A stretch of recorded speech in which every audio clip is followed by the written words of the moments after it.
Welcome back. Tonight, we're drifting slowly into the complete lore of FNAF Springtrap, the corrupted vessel of William Afton's unrelenting malice. A decayed golden rabbit suit, forever fused with the remnants of a serial killer's soul, standing sentinel amid the crumbling ruins of Fazbear Entertainment's darkest secrets. Crafted in the humble workshops of Fredbear's family diner, it began as a marvel of springlock engineering, allowing seamless transitions between animatronic performances and human-worn costume for birthday parties filled with children's innocent laughter and the warm aroma of fresh pizza. But Afton's descent into unspeakable evil, his calculated murders of 5 young souls in the shadowed back rooms of Freddy Fazbear's Pizza, led him to seek refuge in this very suit within an abandoned safe room, where failing mechanisms pierced flesh and bound his consciousness eternally, birthing a hybrid abomination that would crawl from dormancy to stalk anew. From those early days of hopeful innovation alongside Henry Emily, through calculated deceptions and pursuits in darkened halls, to its terrifying awakening in Fazbear's fright, and its persistence beyond cleansing flames, we'll trace every creak, every shadow, every moment of this transformation, step by deliberate step. This is the story of how a symbol of joy and wonder became a vessel of perpetual haunting, where one man's unforgivable crimes echoed through mechanical undeath across decades of silence and decay. Whether you're uncovering these layers for the first time, letting familiar echoes draw you deeper into contemplation, or simply allowing the tale to settle like dust motes in an abandoned pizzeria as sleep arrives, this will guide you through the full, unbroken history of Springtrap. Before we begin, feel free to like and subscribe, but only if you enjoy this kind of slow, immersive storytelling that unfolds like a forgotten nightmare. And let me know in the comments where you're listening from and what time it is for you. It's always a quiet wonder to see the same story weaving through different corners of the world, one hushed night at a time. Let's begin. In the foundational years of Fazbear Entertainment, the Spring Bonnie suit first took shape as a companion to Fredbear, forming the central duo at Fredbear's family diner, a cozy establishment tucked away in a quiet corner of Utah, where families sought simple joys amid the electronic chirping of arcade games and the sizzling sounds of pizza emerging from brick ovens. Spring Bonnie, with his vibrant golden fur that seemed to glow under the diner's warm, incandescent lights, oversized floppy ears that swayed gently during performances, a neatly tied purple bow tie that added a touch of showmanship, and large, expressive eyes crafted from glossy plastic that sparkled with manufactured innocence, captured the very essence of approachable wonder, designed specifically to enchant young visitors and put parents at ease. Henry Emily, the brilliant engineer and inventor behind much of the early animatronic technology, collaborated closely with William Afton, whose sharp business acumen and technical knowledge helped fund and refine these revolutionary creations, ensuring they met the demanding requirements of live entertainment shows while maintaining operational efficiency on a modest budget. This partnership, born from shared ambition and complementary skills, led directly to the suit's groundbreaking dual-role capability. It could operate autonomously as an animatronic during standard business hours, its servos and motors driving pre-programmed routines as it belted out cheerful tunes from a stage adorned with colorful birthday banners and streamers. Or it could transform seamlessly into a wearable costume that employees could don during interactive segments, allowing for warm hugs, enthusiastic high fives, and improvised dances that made birthday celebrations feel truly magical and personal for the children gathered around balloon-decorated tables. The strategic choice to integrate such flexibility arose from intensely practical needs in those early days. Limited staffing and constrained budgets pushed the partners toward multifunctional solutions that could maximize entertainment value without proportionally increasing operational costs. But this innovation also dramatically amplified the diner's appeal to its target demographic, drawing repeat crowds who specifically associated the Golden Rabbit character with carefree Saturday afternoons, pepperoni pizza slices, and the simple joys of childhood celebration. Over countless sessions of trial and error, conducted in dimly lit workshops that smelled of solder smoke and machine oil, where blueprints covered every available surface and prototype parts littered workbenches, the suit's complex mechanics were meticulously honed to enable effortless mode switching that appeared almost magical to outside observers. Yet this very ingenuity, this triumph of engineering ambition over conventional limitations, planted early hints of peril that would eventually blossom into tragedy. The internal components, particularly the intricate spring-lock mechanisms that made everything possible, demanded absolutely meticulous care and consistent maintenance to avoid potentially catastrophic mishaps that could disrupt not merely the harmony of those initial untroubled days, but potentially threaten human life itself in ways the creators were only beginning to comprehend as the technology matured through practical application. Delving deeper into its construction and operational philosophy, the Spring Bonnie suit incorporated the pioneering spring-lock endoskeleton system, an innovative network of metallic frames, articulated joints, and precisely calibrated springs that could fold inward through activation of a series of coiled compression mechanisms,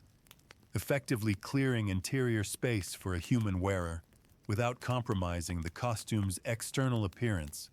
or the animatronic's structural integrity when operating in autonomous mode. At Fredbear's family diner, positioned prominently on the main stage alongside its companion Fredbear, this technological advancement allowed for remarkably fluid operational transitions that kept audiences engaged throughout extended events. In robotic mode, the spring locks remained disengaged, permitting the sophisticated servo motors and pneumatic systems to animate the suit's limbs in perfect synchronization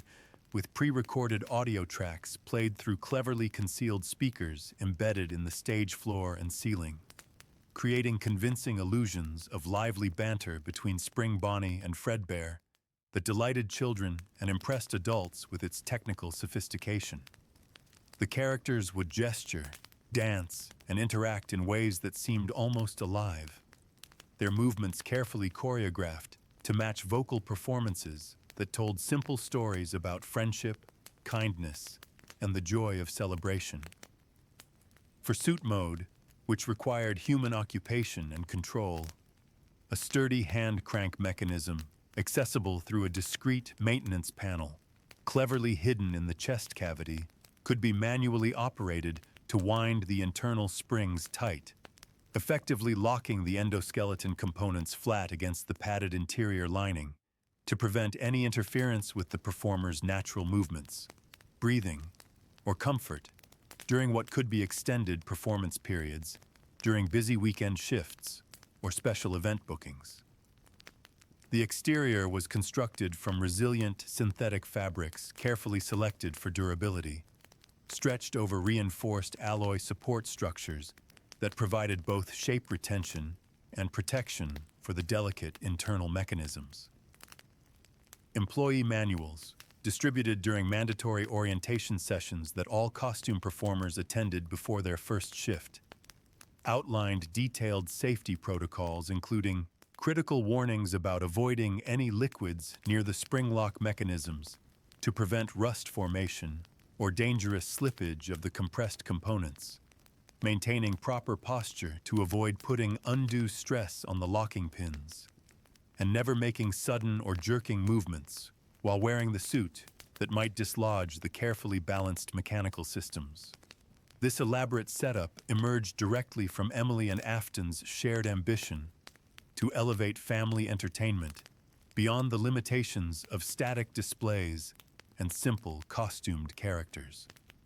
catalyzing a surge in popularity that would eventually expand the Fazbear brand's footprint far beyond that original humble diner location. However, the intricate balance of interdependent parts introduced inherent fragilities that became more apparent with extended use. A slight misalignment during the cranking procedure could strain individual springs beyond their design specifications, leading initially to mere discomfort for the wearer, but potentially foreshadowing more severe failures that would later cast long, dark shadows over the diner's legacy and the entire franchise it spawned, serving as a grim reminder that innovation and ambition often walk hand in hand with unintended risks that only reveal themselves through time and tragedy. As the franchise grew organically from its modest roots at Fredbear's Family Diner, expanding first to additional locations, and then to the larger, more ambitious Freddy Fazbear's pizza venues that could accommodate greater crowds and more elaborate entertainment setups. The Spring Bonnie suit anchored both the visual and thematic identity of Fazbear Entertainment as a whole. Its cheerful rabbit motif, instantly recognizable and beloved by children across multiple communities, inspired an entire merchandise line, including plush toys that flew off shelves during holiday seasons, colorful posters that lined the diner's walls and eventually decorated children's bedrooms, lunchboxes, party supplies, and even a limited run of children's books featuring Spring Bonnie's adventures. During peak event periods, particularly weekend birthday party rushes when multiple celebrations occurred simultaneously across different party rooms, performers inside the suite would lead group activities with infectious enthusiasm, their voices naturally muffled through the headpiece but still projecting warmth and excitement as they guided children through games, dances, and sing-alongs amid the mouth-watering scent of fresh dough baking in the kitchens and the constant electronic hum and bleeping of nearby pinball machines and arcade cabinets that provided additional entertainment between stage shows.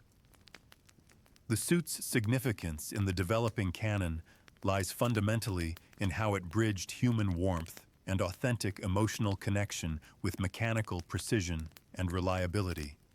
establishing a foundational template for future animatronic characters that would propel the company's commercial success while subtly weaving in elements of vulnerability and risk that few outside the engineering team fully appreciated.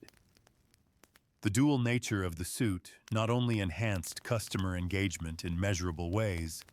as kids often specifically requested photos and interactions with the real Spring Bonnie, rather than settling for the automated stage performances, but also necessitated increasingly strict safety checks and maintenance protocols, such as daily pre-shift inspections of the crank mechanism and locking pins to ensure smooth, safe functionality throughout operating hours. Inevitably, as months turned to years and the suits underwent thousands of transformation cycles, these origins and the philosophy behind them influenced the broader narrative trajectory of Fazbear Entertainment, where what started as a pure symbol of delight in sunlit party rooms, with children's faces pressed against windows and birthday cakes ablaze with candles, gradually morphed into something far more sinister, a harbinger of concealed threats as accumulated wear from constant use began to expose fundamental design flaws that no amount of reactive patchwork maintenance could fully address or eliminate, etching an inexorable path toward the darker evolutions that would come to define the enduring and infamous Fazbear saga that unfolded across decades. Central to Spring Bonnie's revolutionary design and operational capability was its springlock endoskeleton, a sophisticated assembly of metal structural bones and precisely engineered articulated joints that could retract fully through mechanical compression, pressing flat against the inner padded lining to accommodate a human wearer's body without requiring them to contort uncomfortably or risk injury during normal performance activities. Originating in the cluttered workshops of Fazbear Entertainment during the planning and construction phase of Fredbear's Family Diner, where Henry Emily's technical drawings covered entire walls and William Afton's business projections justified each engineering expense, this system directly addressed the pressing need for operational adaptability in a fledgling business where financial resources were stretched thin and every dollar spent needed to generate measurable returns.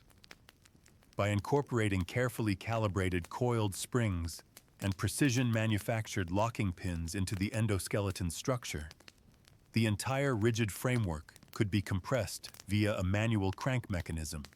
effectively transforming the suit from a rigid, autonomous animatronic capable of programmed performances into a flexible costume that allowed human performers to infuse shows with natural movements, genuine personality, and spontaneous interactions such as waving arms in greeting, nodding heads enthusiastically in time with upbeat music, or bending down to a child's eye level for more intimate, memorable moments of connection that pre-programmed routines simply couldn't replicate. Materials selection proved critical to the system's success. High-tensile steel alloys for the load-bearing frame components ensured structural integrity under the repeated stress of transformation cycles and the dynamic forces of performance, while carefully designed padded interiors provided minimal but necessary comfort for the employees inside, though the necessarily close fit of the retracted endoskeleton against the wearer's body demanded precise posture and movement discipline to avoid strain, discomfort, or potentially dangerous contact with the mechanical components during extended performance periods that could last 2 or 3 hours during peak weekend shifts. This design choice catalyzed noticeably smoother operations at the diner, where Spring Bonnie could switch operational roles mid-performance if necessary, transitioning seamlessly from automated dances on a stage lit by colorful spotlights and surrounded by hand-painted scenery panels to personal greetings delivered while moving through the dining area amid the cheerful chatter of excited children, the scraping of chairs, and the constant background noise of arcade games and kitchen operations. Parents appreciated the versatility. Children were enchanted by the seemingly magical transformation, and management valued the operational flexibility that reduced the need for multiple separate costume characters. However, the fundamental reliance on manual adjustments and mechanical precision introduced early operational cautions that appeared in multiple revisions of the employee handbook. Detailed engineering blueprints included clearly marked diagrams with prominent warning labels about potential lock failures if the hand crank was overwound past its designed stopping point, or if the mechanism was operated carelessly during rushed shift changes, leading to minor jams and misalignments that disrupted performance routines and required maintenance intervention, hinting at far greater hazards lurking in the mechanism's intricate precision. Dangers that would only fully reveal themselves through tragic, real-world failures that would eventually force the retirement of the entire springlock suit line across all Fazbear Entertainment locations. The exterior design of the suit drew heavily on whimsical, child-friendly aesthetics specifically calculated to captivate young audiences and create positive emotional associations with the Fazbear brand. A plush golden fabric,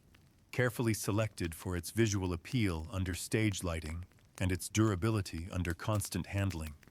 was stretched meticulously over the endoskeleton to form the iconic rabbit shape that would become instantly recognizable, complete with elongated ears that flopped gently and naturally with head movements, creating an endearing effect that children found irresistible. A vibrant purple bow tie positioned prominently at the neck that added a touch of formality and showmanship to the character's appearance, and oversized eyes crafted from specially treated glossy plastic that caught and reflected the diner's ambient lighting in ways that made the character appear friendly, alert, and engaged with its audience. In the specific context of Fredbear's Family Diner's operational environment and target demographic, these visual elements were meticulously chosen through extensive collaboration between Henry Emily's technical understanding of what the mechanisms could support and William Afton's instinctive grasp of what would appeal to children and their parents, deliberately mirroring the Golden Bear counterpart Fredbear in a carefully balanced duo that anchored the venue's entire thematic identity and marketing approach. Beneath the attractive fabric exterior, reinforced metal plating protected vital mechanical components from accidental impacts during performances or routine handling,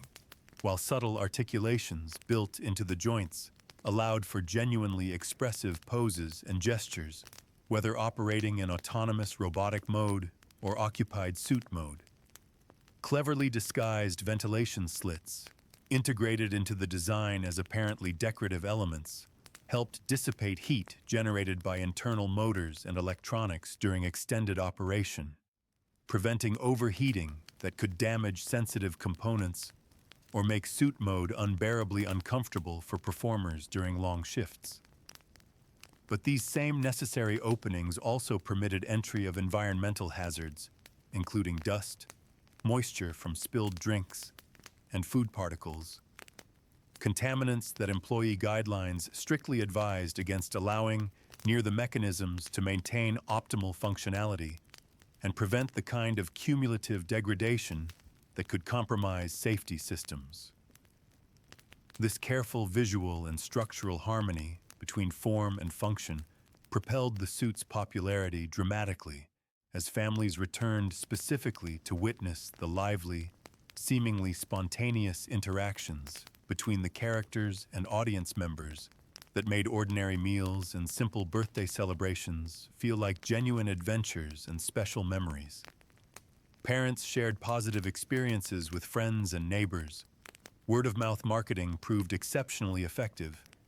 and the diner's reputation grew steadily in the local community. Yet the understandable emphasis on visual appeal and entertaining functionality over absolute structural durability and redundant safety systems meant that normal wear from repeated use, manifesting as fraying fabric edges, loosening seams, and gradual degradation of the padding that protected both mechanisms and wearers, could progressively compromise not just the facade and appearance, but the underlying operational safety of the entire system,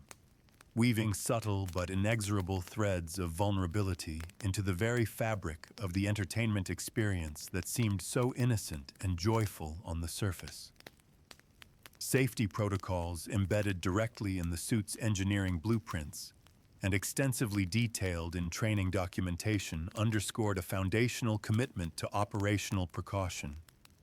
with meticulously drafted schematics outlining specific risks, including moisture intrusion that could cause corrosion of critical spring components, erratic or sudden movements by wearers that might mechanically dislodge the locking pins holding the endoskeleton in compressed position, and environmental temperature extremes that could affect metal fatigue properties and spring tension characteristics. At Fredbear's Family Diner, comprehensive training sessions for all staff members who would wear or maintain the suits included mandatory hands-on demonstrations of the crank mechanism itself, a sturdy metal tool that inserted into a precisely fitted socket in the torso panel to manually wind the endoskeleton into suit mode, with experienced technicians ensuring new employees understood the procedure completely and could perform transitions smoothly and safely without hitches during the bustling activity of peak operational shifts when time pressure and distractions could lead to dangerous shortcuts.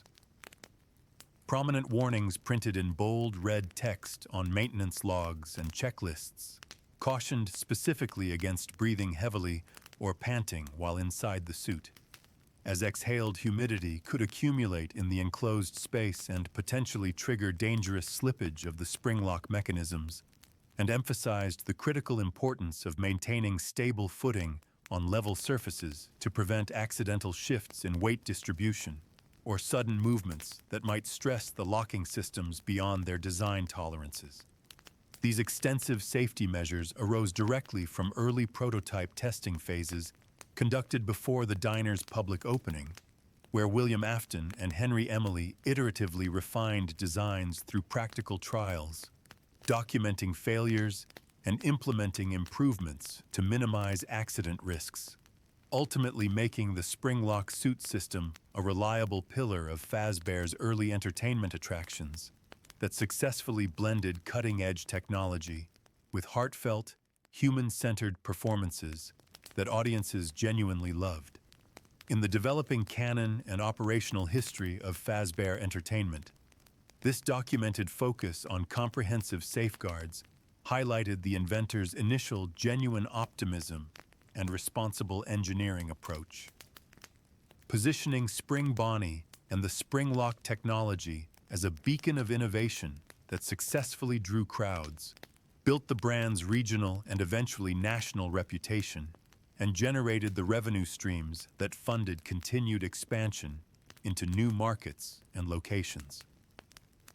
The safety protocols, when followed correctly and consistently, did indeed prove effective at preventing major incidents during the early operational period when supervision was close. Training was fresh in employees' minds, and the suits themselves were new and properly maintained. Nevertheless, the protocol's real-world effectiveness hinged entirely on consistent, disciplined adherence across all shifts and all locations, a requirement that proved increasingly difficult to maintain as the company expanded. As turnover created constantly rotating staff populations with varying levels of training and experience, and as time pressure and cost-cutting measures gradually eroded the culture of safety that had characterized the early days. Overlooked pre-shift inspections, hurried preparation procedures during understaffed shifts, and deferred maintenance when budgets tightened often led to accumulating minor flaws going undetected and unaddressed, culminating eventually in serious incidents that eroded employee trust, attracted unwanted regulatory attention, and paved the inexorable path toward the suite's ultimate transformation from a cherished symbol of innocent joy into something far darker, something inextricably entangled in the franchise's shadowed undercurrents of tragedy, negligence, and horror that would define its legacy. Within the mechanical core of the Spring Bonnie suit, the springlock components themselves operated as an intricate series of tensioned coils, precision-machined pins, and carefully aligned catches that secured the endoskeleton components firmly against the suit's interior walls when activated, creating ample space for a performer to comfortably inhabit the costume during live interactive shows at venues like Fredbear's Family Diner, where close contact with excited children was not just expected, but central to the entire entertainment concept. This elegant mechanism, refined through countless iterative prototypes and testing sessions by Henry Emily and William Afton in their shared workshop space, functioned through direct mechanical engagement, triggered when the hand crank was turned clockwise with steady, even pressure, progressively compressing the springs to hold the metallic frame securely in its retracted position and allowing complete human control over the suit's movements for interactive elements such as leading parade-style processions through the dining area, posing enthusiastically for photographs with birthday children, or performing improvised dances and gestures amid the diner's lively, energetic atmosphere. In the alternative animatronic mode, reversing the process by turning the crank counterclockwise in a controlled manner released the locks in proper sequence, enabling the servo motors and pneumatic actuators to drive autonomous actions like the synchronized dance routines performed with Fredbear on the main stage, where carefully programmed spotlights cast dramatic golden hues over the performers, creating shadow and light effects that enhanced the magical atmosphere parents and children both found enchanting. The lock's operational precision stemmed directly from the engineering team's need to maximize versatility and functionality in a resource-limited startup operation, ensuring seamless mode shifts that kept audiences continuously engaged without noticeable downtime, technical glitches, or awkward transitions that might break the theatrical illusion. However, this heavy reliance on purely mechanical tension and the precision of metal components operating within extremely tight tolerances introduced subtle but significant instabilities that manifested gradually over time. Repeated cycling through thousands of transformations over months of regular operation could progressively wear the pins through microscopic abrasion, loosen the catch mechanisms through metal fatigue, and introduce inconsistent behavior in the springs themselves as the metal gradually lost its original temper and resilience, leading to minor malfunctions that manifested as occasional jolts or incomplete engagement during mode transitions. Events that subtly eroded performer confidence and planted early seeds of caution and anxiety in the daily operational routines of Fazbear Entertainment staff, who relied on these suits for their livelihood, and unknowingly, their physical safety. The documented risks specifically associated with these spring lock mechanisms became increasingly apparent through accumulated incident reports and carefully worded warnings in updated employee training materials and instructional tapes, which emphasized the serious dangers posed by environmental factors like humidity from spilled beverages in the dining area, condensation in poorly ventilated back rooms where performers changed in and out of costumes, or sweat naturally accumulating inside the suit during extended wear periods in the warm environment created by stage lights and physical exertion. At Fredbear's family diner, where the atmosphere was typically warm and humid, especially during busy summer months when air conditioning struggled to keep pace with body heat from crowds of children and adults, such moisture could insidiously seep into the spring lock mechanisms through the ventilation slits and fabric seams, causing gradual corrosion that weakened the coils and measurably increased the likelihood of a sudden, violent release where the compressed endoskeleton would snap back toward its default extended position with considerable mechanical force, potentially crushing anything in its path with pressures that could easily fracture bones or puncture vital organs. Abrupt movements such as twisting the torso quickly, bending suddenly to pick up a dropped object,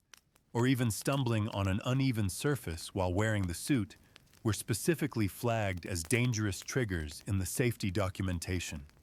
Actions that could mechanically dislodge the pins or catch mechanisms, transforming what should have been a routine performance shift into a potentially catastrophic medical emergency, all unfolding amid the incongruous backdrop of children's innocent laughter echoing through party rooms decorated with cheerful balloons and colorful streamers. These inherent vulnerabilities arose directly and unavoidably from the design's fundamental ambition to seamlessly blend human and machine, prioritizing fluid, versatile entertainment capability over the kind of robust, redundant fail-safe systems that a more conservative engineering approach might have implemented, which in turn necessitated the strict operational protocols like periodic drying of interior surfaces, regular lubrication of moving parts, and careful inspection routines outlined in detailed maintenance logs.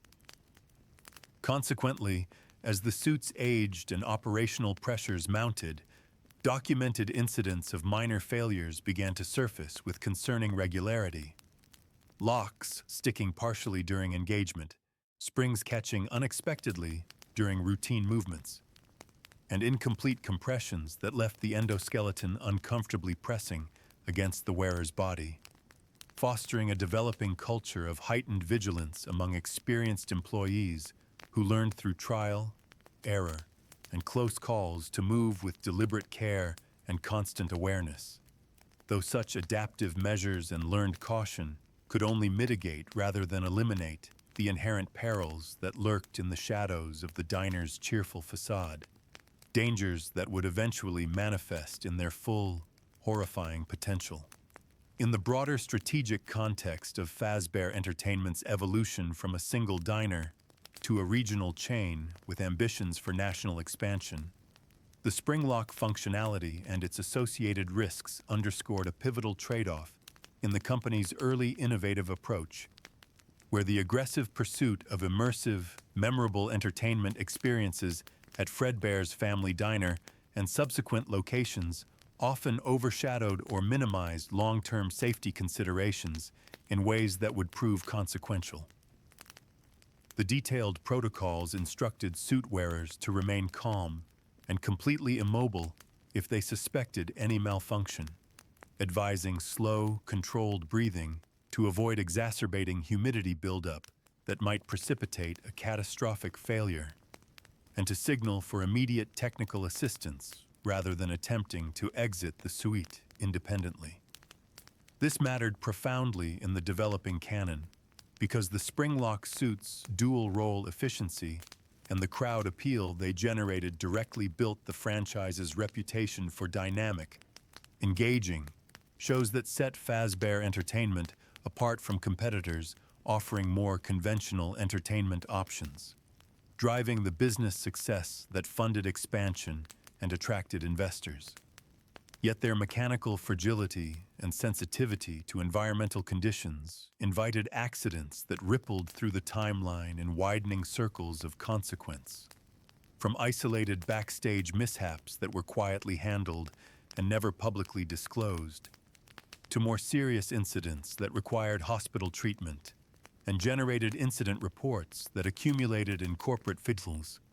to eventually catastrophic events that would force wholesale changes in operational procedures.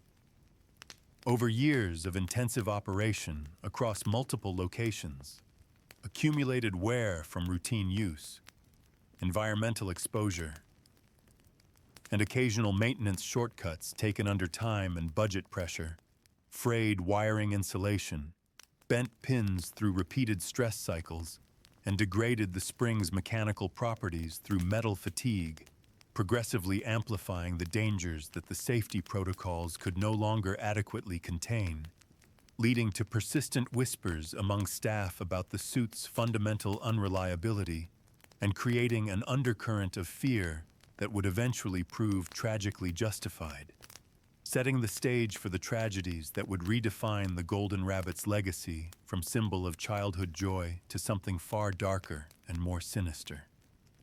Ultimately, the springlock mechanisms embodied the delicate, precarious balance between ambitious progress and lurking peril, where each successful performance and delighted child masked the potential for sudden, violent reversal, etching a narrative of necessary caution into the very heart of the Fazbear saga that would unfold across decades. In the nascent stages of Fazbear Entertainment, when the company was little more than an ambitious dream taking physical form, William Afton emerged as a co-founder alongside the more publicly visible Henry Emily, with the two men pooling their complementary skills and limited resources to establish Fredbear's Family Diner as a haven for family outings filled with animatronic wonders, casual, affordable dining, and the kind of wholesome entertainment that parents actively sought for their children in an era before ubiquitous digital entertainment options. William Afton, drawing on his background in robotics, mechanical engineering, and electronics that he'd developed through previous work in industrial automation and his own obsessive private tinkering, took primary charge of developing the technical aspects of the characters, personally crafting the Spring Bonnie suit from initial conceptual sketches and mathematical calculations through to a fully functional prototype built in a cluttered workshop space perpetually scented with the sharp tang of solder smoke, the chemical sweetness of fresh paint, and the metallic bite of machine oil. His specific contributions included designing and personally wiring the suit's complex electrical circuits, calibrating the sensitive spring lock mechanisms to achieve the precise tension and release characteristics needed for safe, reliable operation, and ensuring all systems aligned properly with Henry Emily's broader creative vision for seamless performances that would blur the line between mechanical automation and human artistry. This intensive collaboration stemmed from a shared dream of creating accessible, affordable family entertainment, where Afton's inventive technical tweaks, such as adding responsive joints with enhanced mobility range and implementing improved servo systems for smoother animated movements, elevated the Golden Rabbit from a simple costume character into a genuine crowd favorite during the diner's opening weeks, generating positive word of mouth that exceeded their initial modest projections. As crowds gathered under the diner's bright neon signs that illuminated the parking lot on weekend evenings, drawn by newspaper advertisements and community bulletin board postings, Afton's direct role in the technology's development fostered the venture's early success, with shows featuring Spring Bonnie hopping energetically across the stage in rhythmic harmony, with Fredbear drawing applause and delighted shrieks from children who'd never seen anything quite like the seemingly magical performances. Yet his deepening personal immersion in the suit's technical intricacies, spending long hours alone in the workshop, making minute adjustments and improvements that Henry Emily didn't always fully understand or even know about, began to reveal a particular personal affinity that went beyond normal professional engagement, where hands-on assembly and maintenance work not only honed his technical expertise to an unmatched level, but also wove him inextricably into the very fabric of the franchise's operations and identity, quietly setting a foundation for his later, darker influence that would poison everything the partnership had built. William Afton's operational responsibilities extended well beyond initial design and engineering, encompassing routine maintenance work, troubleshooting technical problems as they arose during operating hours, and even personally performing in the Spring Bonnie suit during live shows at Fredbear's, where he frequently slipped into the costume to engage directly with patrons amid the ambient clatter of arcade machines, the electronic melodies of game soundtracks, and the mouth-watering aroma of pizza crusts baking in the industrial ovens. Donning the costume involved a careful ritual that he performed with practiced efficiency, methodically cranking the endoskeleton components flat against the interior padding, carefully adjusting the headpiece for optimal visibility through the eye openings while maintaining the character's proper appearance, and finally stepping out onto the floor to lead sing-alongs with his voice muffled but enthusiastic through the fabric, distribute party favors to wide-eyed children clustered excitedly around balloon-decorated tables, and pose for countless photographs with birthday celebrants and their families. His technical proficiency in wearing and operating the suit grew exponentially from this daily hands-on practice, allowing him to instinctively troubleshoot issues like sticky locks or misaligned components on the spot, often working in the dim illumination of backstage areas stocked with spare parts, tools, and maintenance supplies, making quick adjustments that kept performances running smoothly without requiring lengthy interruptions or expensive service calls. This intensive hands-on involvement arose from simple practical necessity in the small startup operation where staff members routinely doubled as technician and entertainer, maintenance worker and performer, cashier and janitor, whatever roles were needed to keep costs manageable and shows running smoothly during the financially precarious early years, catalyzing a deep bond between Afton and the suit specifically that made his portrayals particularly lively, energetic, and memorable to audiences who often requested Spring Bonnie specifically for their party entertainment. Over months and years of this intensive, intimate work, such concentrated experiences sharpened his understanding of the spring lock mechanism's subtle nuances and quirks to a degree no other employee could match, enabling swift repairs and adjustments that minimized operational downtime and sustained the diner's growing reputation for reliable, high-quality entertainment that justified its prices and generated strong customer loyalty. However, this unique familiarity also gradually masked emerging personal shifts in Afton's psychology and behavior. As the suit's dual nature, cheerful entertainer on the outside, complex mechanism capable of violence on the inside, began to mirror Afton's own developing layers. His public charm and business success concealing private complexities, darkening thoughts, and growing compulsions that would eventually twist the innocent technology toward unspeakable purposes, subtly but inexorably altering the trajectory of his contributions from collaborative triumphs to isolated, secretive pursuits that would reshape the Golden Rabbit's role in the unfolding narrative in ways no one could have anticipated in those early, hopeful days as Fazbear Entertainment solidified its financial footing and began planning expansion to additional locations. Afton's dual identity as both technical inventor and business co-owner concealed a burgeoning undercurrent of psychological darkness, his fate becoming increasingly intertwined with the very creations he had nurtured into being at Fredbear's family diner.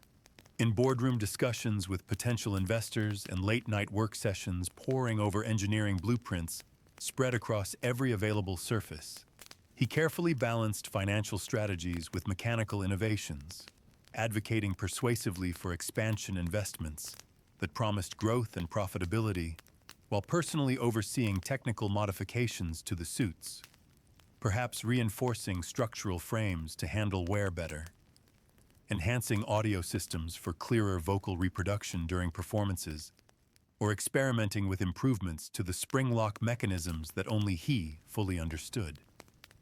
This mattered significantly in the developing canon because Afton's unmatched technical expertise and business acumen actively propelled the brand forward during this critical growth phase, helping transform a single modest diner into the seed of what would become a much larger entertainment enterprise with regional recognition and ambitious national aspirations. Yet his increasingly intimate connection to the technology, the long solitary hours spent with the suits in empty workshops after closing, the private notebooks filled with technical observations and modifications that he shared with no one, sowed seeds of vulnerability that would later manifest in unforeseen and horrifying ways that would haunt the franchise across decades. The growing psychological darkness that would eventually consume him, hinted at retrospectively through subtle behavioral cues documented in employee testimony, incident reports, and security footage analyzed much later, stemmed from personal stresses whose exact nature remains somewhat obscured by time, perhaps related to his family situation, financial pressures despite the business's success, or some fundamental darkness in his personality that the circumstances merely brought to the surface rather than created. Whatever the root cause, the suit's anonymity and the power it granted to interact with vulnerable children without normal social constraints increasingly amplified dangerous aspects of his psychology, allowing him to explore dark impulses and fantasies of control under the trusted guise of family entertainment, hidden behind Spring Bonnie's cheerful exterior and innocent reputation. Consequently, his early involvement didn't merely build the mechanical and business heart of Fazbear's entertainment offerings, but also embedded deeply personal elements and dark intentions into the technology that would ripple through the timeline in unexpected ways, evolving from the collaborative triumphs and innocent beginnings to isolated pursuits and calculated deceptions that would ultimately reshape the Golden Rabbit's role from beloved character to instrument of evil, from symbol of joy to tool of predation, transforming everything the partnership had built into something William Afton alone would pervert toward his own twisted purposes in the shadowed spaces between performances and away from witnessing eyes. As Fazbear Entertainment transitioned from the relatively intimate scale of Fredbear's Family Diner to the significantly larger operational footprint of Freddy Fazbear's Pizza, with its expanded layout featuring multiple party rooms, extensive arcade sections, and greater crowd capacity that necessitated larger staff and more complex management. William Afton, increasingly referred to in shadowed accounts and fragmentary security footage as the Purple Guy, due to his distinctive silhouette-like appearance in grainy surveillance recordings, where technical limitations rendered him as an eerie purple figure, began to systematically exploit the Spring Bonnie suit for far more sinister purposes than anyone could have imagined during its innocent conception. Dressed in the familiar golden rabbit costume that children had learned to associate with fun, safety, and celebration, he deliberately approached groups of children during bustling afternoon shifts when parents were distracted by conversations, when supervision was dispersed across the large facility, and when the general chaos of multiple simultaneous birthday parties created perfect opportunities for predation. His voice muffled and distorted through the suit's headpiece in ways that obscured his true identity, even to children who might have recognized him out of costume, beckoned selected victims with promises of special games, secret prizes, or exclusive backstage tours hidden in the back operational areas strictly forbidden to customers, carefully luring them away from parental supervision and the relative safety of public spaces. The Spring Bonnie suit's inherently cheerful design, with its floppy ears, friendly smile, and inviting posture, served as a devastatingly effective lure, allowing Afton to blend seamlessly into an environment filled with laughter, flashing arcade lights, and the constant motion of children running between games and activities, where his presence in character seemed not just normal, but expected and welcomed. This calculated deception arose directly from Afton's intimate knowledge of the pizzeria's physical layout,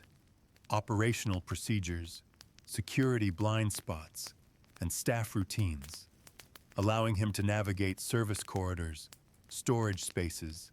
and maintenance areas undetected even during busy periods, capitalizing expertly on moments of distraction during peak hours when staff were overwhelmed and parents naturally relaxed their vigilance in what appeared to be a safe, supervised environment. Over a calculated series of encounters spread across days or weeks to avoid pattern recognition, he systematically isolated 5 young victims one by one, guiding each child deeper into the building's less frequented zones, where the cheerful sounds of the main areas faded to echoes, where the hum of ventilation fans and the buzz of electrical systems masked any cries for help, where no witnesses would interrupt his horrific intentions. The consequences of these calculated evil acts rippled outward in expanding circles of tragedy,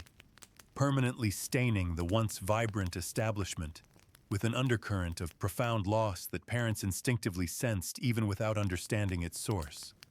Staff members felt through unexplained unease in certain areas, and the community gradually recognized through mounting questions about children who had simply vanished from what should have been the safest, most innocent of locations,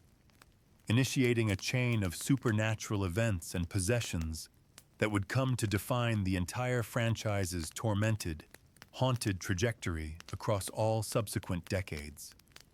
In the concealed back rooms of Freddy Fazbear's Pizza, utilitarian spaces cluttered with spare animatronic parts, cleaning supplies, maintenance tools, and storage boxes, poorly lit by flickering fluorescent bulbs that cast harsh shadows and left corners in deep darkness. William Afton carried out the murders with methodical, calculated precision that spoke to planning rather than impulse, using whatever tools came readily to hand to end the children's lives quickly before the horror could escalate to screaming that might alert staff or customers in nearby areas. then concealing the evidence in a manner that twisted the venue's own animatronic technology into something unspeakably grotesque. He carefully stuffed the small, lifeless bodies into the endoskeletons of the main animatronic characters: Freddy Fazbear, Bonnie the Bunny, Chica the Chicken, Foxy the Pirate Fox, and the mysterious Golden Freddy, compressing them into the tight spaces within the metallic frames where the mechanical components, wiring, and structural supports would hold them in place, hidden from casual visual inspections and even most maintenance procedures. This gruesome process, depicted in fragmented minigame sequences and environmental storytelling throughout the franchise's games, stemmed from Afton's desire to completely erase physical traces of his crimes, while perhaps deriving some perverse satisfaction from merging his victims with the very machines he had helped create, ensuring their remains would go undiscovered amid the pizzeria's daily operational bustle, hidden within the very characters that entertained crowds. The horrific act not only disposed of physical evidence that would have immediately revealed his guilt, but also inadvertently sparked supernatural repercussions that Afton likely never anticipated or believed possible. The murdered children's souls, trapped in the traumatic moment of death and bound by the violent circumstances to the physical locations of their remains, began to possess the animatronic suits that had become their tombs, animating them with erratic,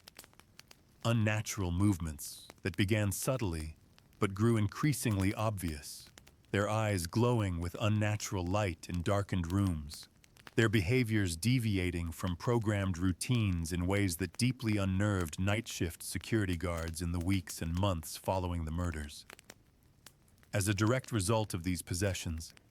the pizzeria itself transformed from a place fundamentally associated with celebration, joy, and family bonding into one plagued by persistent whispers among staff about malfunctioning robots, by odd chemical odors and the mysterious appearance of fluids leaking from the suits that maintenance workers couldn't explain, by unexplained sounds in the night when the building should have been silent and still, and by a pervasive atmosphere of unease that gradually drove away customers as rumors spread through the community, forever altering the dynamics between the living and the mechanical inhabitants of the cursed location in ways that would echo across decades. The Spring Bonnie suit's specific role in these tragic, evil events cemented its transformation from a pure symbol of childhood joy and innocent entertainment into an instrument of calculated terror and betrayal within the walls of Freddy Fazbear's Pizza, its friendly facade directly enabling Afton to approach victims without raising suspicion as he mingled among the crowds in sunlit dining areas filled with balloon bouquets and birthday banners. Children, conditioned through years of positive associations from stage shows, birthday parties, and marketing to see the Golden Rabbit as fundamentally trustworthy and fun, followed him without hesitation or fear, completely unaware of the deadly shift from innocent play to mortal peril occurring as they crossed the threshold into shadowed hallways lined with peeling promotional posters and entered rooms never meant for customer access. This betrayal of innocence and trust mattered profoundly in the developing canon because the murders marked the absolute inception point of what fans call the Fazbear curse, binding the children's traumatized spirits to the animatronic characters and linking Spring Bonnie indelibly and eternally to the supernatural cycle of vengeance, haunting, and violence that would unfold across subsequent decades and locations as the souls sought justice or revenge for their stolen lives. William Afton's deliberate choice to use this particular disguise dramatically amplified the sense of betrayal inherent in the crimes, exploiting and perverting the trust built through years of legitimate performances, birthday celebrations, and positive community relationships to facilitate his evil, which in turn led directly to investigations, media attention, public outcry, and eventually the permanent closure of that original Freddy Fazbear's Pizza location, scattering the remnants of the horror to new venues that would inherit the curse without understanding its origins. Ultimately, these calculated, predatory acts wove an indelible thread of enduring malice through the entire franchise's timeline, where the suit's innocent appearance, its cheerful colors and welcoming design, permanently concealed the genesis of possessions that would haunt security guards, investigators, and anyone unfortunate enough to encounter the animatronics in the dark hours when the spirits were most active, echoing and amplifying the quiet dissolution of safety and trust in what had once been conceived as nothing more than simple family gatherings in a friendly neighborhood restaurant, transforming everything the brand represented into something far darker and more sinister than anyone could have imagined in the early, optimistic days of Fredbear's Family Diner. Years after the closures that shrouded the original Freddy Fazbear's Pizza in official abandonment, police tape, and urban legend status, William Afton made the fateful decision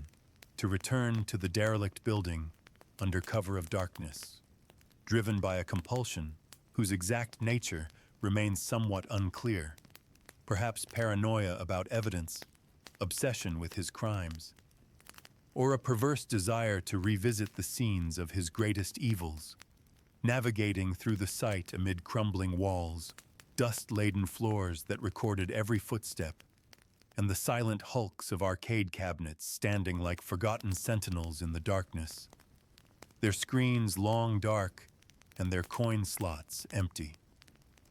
Armed with simple but effective tools from his personal workshop kit, a sturdy axe and a heavy crowbar, he methodically approached the stage area where the curtains now hung tattered and faded by years of exposure to sunlight, streaming through broken windows, their once vibrant colors reduced to pale ghosts of their former brightness. He was targeting the haunted animatronics that housed the restless, vengeful spirits of the very children he had murdered years earlier in these same rooms, beginning with Freddy Fazbear himself, the brown-suited leader of the animatronic band. Afton swung the axe with deliberate force, shattering the outer plastic and fabric casing in a shower of fragments that clattered across the stage, exposing the endoskeleton beneath in a tangle of wires that sparked and fizzled weakly in the dim light cast by his flashlight beam. This systematic act of destruction stemmed from Afton's growing paranoia, fueled by persistent rumors among urban explorers and former employees about restless machines, objects moving on their own when the building should be empty, and unexplained phenomena that might eventually link back to his crimes if investigated too thoroughly by authorities or persistent amateur investigators. As pieces of the animatronics clattered to the ground, breaking the years of silence with sounds of destruction that echoed through the empty building, the very atmosphere seemed to shift and respond with an unnatural chill that had nothing to do with the outside temperature. The air thickening with a presence that was neither seen nor heard, but definitely felt, the scent of rust and decay intensifying, marking the beginning of a supernatural confrontation that would seal William Afton's fate in ways he could never have anticipated, never imagined, despite all his technical knowledge and supposed understanding of the animatronics he had helped create. The dismantling process was not quick or easy, but Afton proceeded with methodical determination, moving systematically through the lineup of characters that had once brought joy but now represented potential evidence and supernatural threat. He turned next to Bonnie the Bunny, the purple-suited guitar player who had stood beside Freddy on the Forsaken stage, using his crowbar to pry open the chest cavity with forceful, wrenching pulls that echoed through the empty dining hall, where overturned chairs and faded posters documented the passage of years without human presence. ripping out internal mechanisms with deliberate violence that sent components scattering across the floor in a debris field of metal and wire. The destructive process extended to Chica the chicken, her yellow suit dulled by dust and age, her signature cupcake accessory lying discarded nearby, as Afton systematically smashed her beak, tore away her limbs, and pulled apart the endoskeleton with the same determined force. The impacts of metal on metal creating percussive sounds that reverberated through the space, revealing the fused remains within that hinted at the hidden horrors long concealed from investigation. Foxy the pirate. Fox followed in turn, his hook arm dangling loosely from frayed wiring before Afton completely dismantled the endoskeleton frame piece by piece, working methodically in the Pirate Cove alcove, a secluded corner that had once been alive with storytelling sessions and children's excited voices, but now was cloaked only in thick cobwebs and deep shadows that seemed to press in from all sides. Each calculated strike, each violent pull and tear arose from Afton's intimate technical knowledge of the animatronics construction. He had, after all, co-designed similar models during the early days at Fredbear's family diner, ensuring no functional parts would remain to potentially harbor or anchor the children's spirits, attempting to finally disperse the supernatural forces he had inadvertently created through his murders. This sequence of methodical demolitions intensified rather than resolved the supernatural unrest pervading the abandoned building, as faint whispers began to manifest in the periphery of hearing, barely audible over the sounds of destruction, and glowing apparitions started to flicker into visibility on the edges of his flashlight's beam. The destruction paradoxically freeing the children's souls from their mechanical prisons and transforming the pizzeria's decay from mere physical deterioration into an active stage for retribution and justice. Consequently, the air grew progressively heavier with an almost tangible, ethereal presence, the temperature dropping noticeably despite the sealed building's usual stale warmth as the ghosts drew closer with clear intent, turning Afton's calculated purge from a simple destruction of evidence into the catalyst for his own inescapable encirclement by forces beyond his control or understanding. In the final stages of his grim task,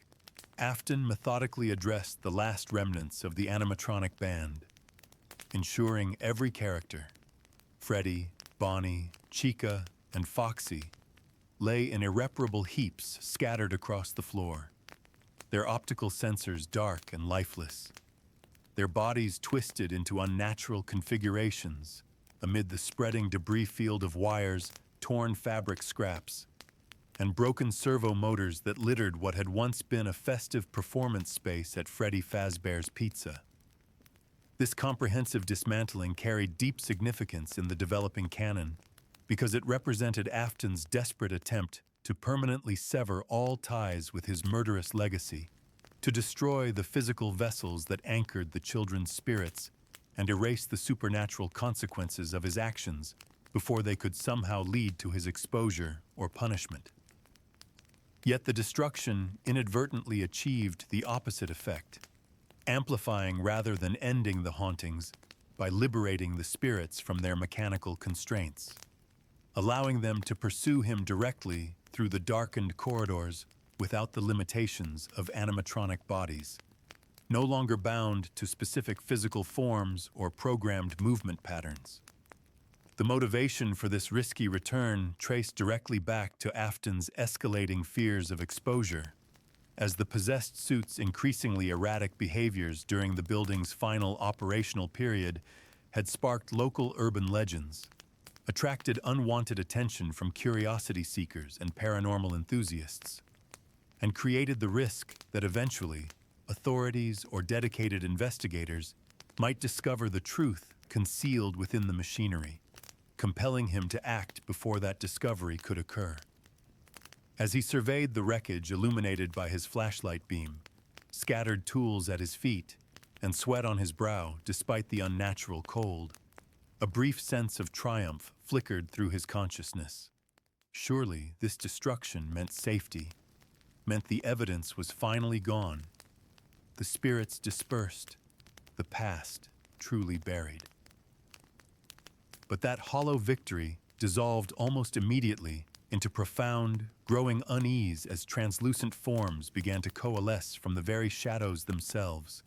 their childlike outlines taking shape with increasing solidity and definition, their ethereal features subtly reflecting the characteristics of the animatronics that had been their prisons, creating a silent audience of accusation surrounding him in the abandoned space. This pivotal moment bridged the entire era of contained possessions, where the spirits had been largely confined to the animatronic bodies and limited to the building's interior, to a new phase of direct, open vengeance, where the destruction had paradoxically freed them to act more directly against their murderer, weaving deeper, more complex layers into the already dark tapestry of unrest that defined the abandoned pizzeria's silent, patient vigil over buried secrets and unresolved injustice. In the shadowed, decaying expanse of the abandoned Freddy Fazbear's Pizza, where pale moonlight filtered weakly through cracked and dirt-filmed windows to illuminate floors strewn with years of accumulated debris, faded confetti, and the scattered remains of what had once been a thriving family entertainment venue, the spirits of the 5 murdered children materialized as translucent apparitions, their ethereal forms flickering into visible existence amid the wreckage of the dismantled animatronics Freddy, Bonnie, Chica, Foxy, and the mysterious 5th suit. Freed from their mechanical confinement by William Afton's destructive rampage, these ghosts manifested as semi-transparent figures of small children with simplified, shadowy features, glowing points of light for eyes that shone with unresolved anguish and clear intention, their tear-streaked faces reflecting the trauma of their violent, untimely deaths, now finally untethered from physical anchors and pulsating with barely contained rage and the desperate need for justice or vengeance. As Afton paused amid the scattered mechanical parts, his axe still gripped in one hand, and his breath coming in short gasps from the physical exertion,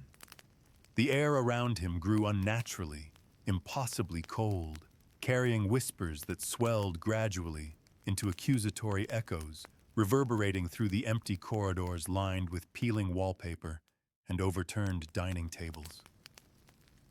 This dramatic manifestation arose directly and unavoidably from the dismantling itself, where breaking apart the physical vessels that had contained and constrained the spirits for years released the bound souls, allowing them to converge on their killer with silent but absolutely inexorable purpose born of years, perhaps an eternity from their perspective,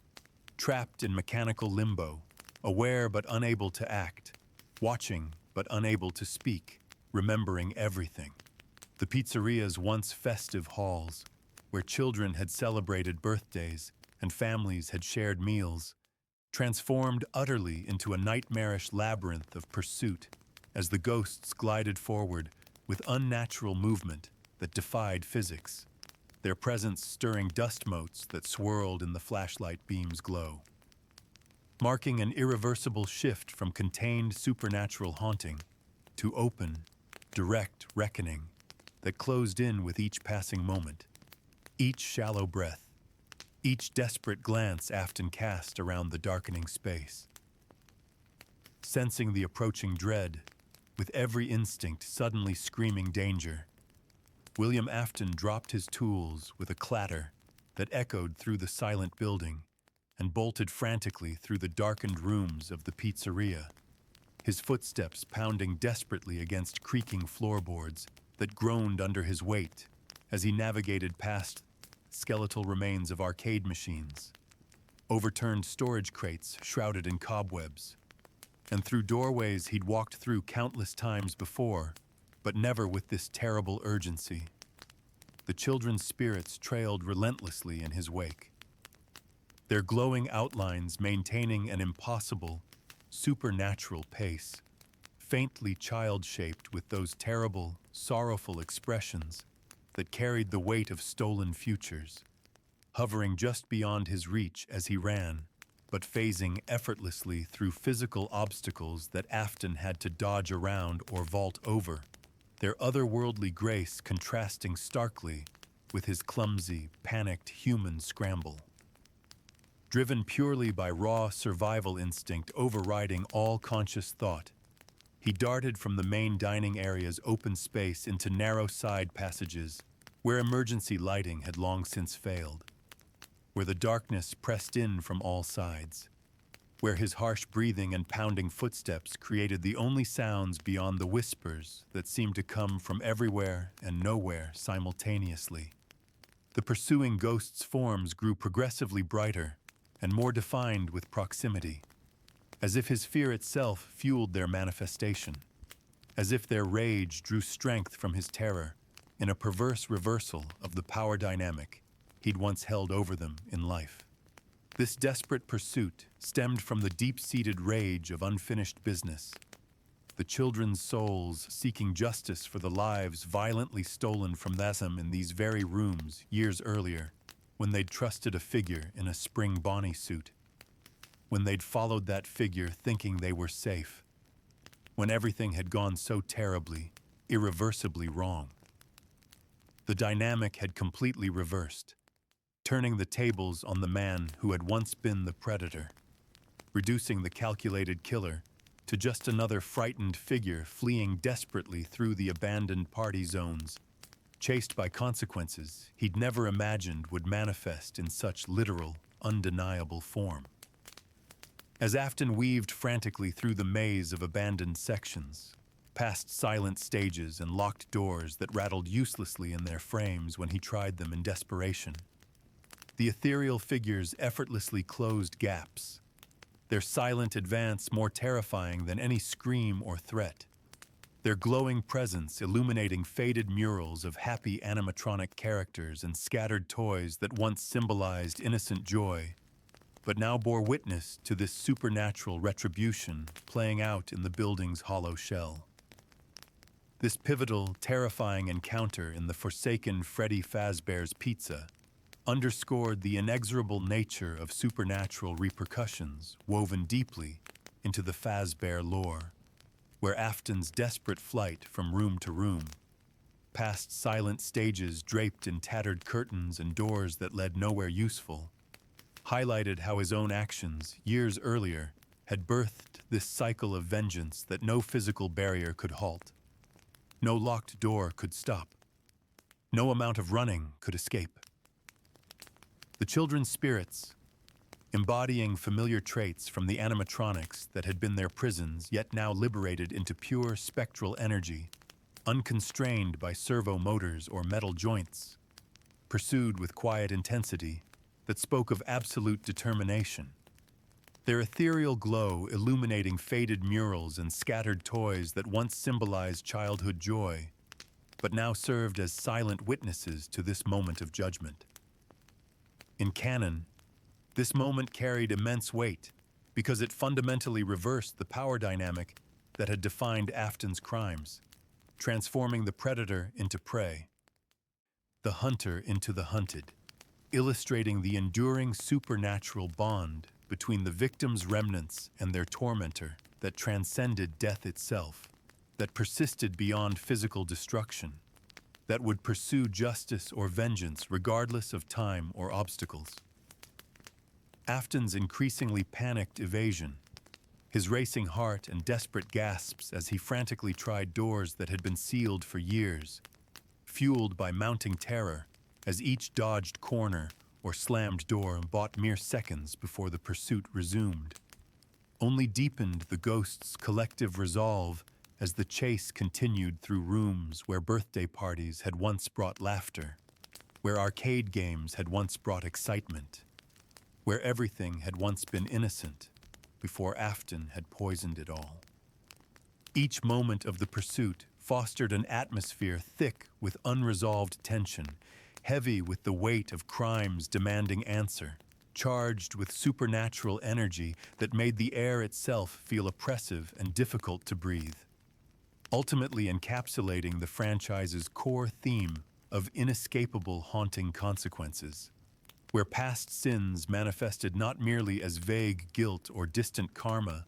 but as direct, unrelenting, absolutely literal pursuit by forces that would not stop, could not be reasoned with, would never forgive, paving the inexorable path toward Afton's entrapment and setting the stage for his transformation into something that would carry these horrors forward across decades yet to come. Cornered finally by the advancing spirits in the labyrinthine depths of the abandoned Freddy Fazbear's Pizza, with escape routes exhausted and the ghosts closing in from multiple directions like a tightening noose, William Afton retreated desperately deeper into the building's forgotten corners, his breath coming in ragged, panicked gasps as he pushed through a concealed doorway into the safe room, a deliberately sealed-off chamber not marked on any official floor plans, deliberately hidden from inspectors and customers alike, used primarily during operations for storing outdated equipment, discontinued suits, and other materials the company wanted, kept away from prying eyes and regulatory oversight. This hidden room, dimly lit only by a single flickering bulb hanging precariously from exposed wiring in the water-stained ceiling,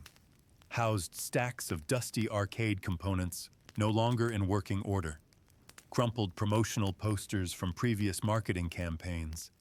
and the scattered remnants of old animatronic prototypes and discontinued character designs littered across a concrete floor, stained by years of neglect, occasional leaks from compromised pipes overhead, and the general decay that comes from spaces completely forgotten by regular maintenance. Afton's desperate choice to flee here stemmed from his intimate knowledge of the building's hidden geography, knowing that this particular space, walled off years earlier after regulatory changes had forced companies to hide non-compliant features like the springlock suits, offered at least a temporary barrier against the ethereal pursuers who had paused at the threshold, their supernatural existence apparently tied to physical world enough that sealed spaces still held some meaning, some limitation on their ability to simply phase through walls at will.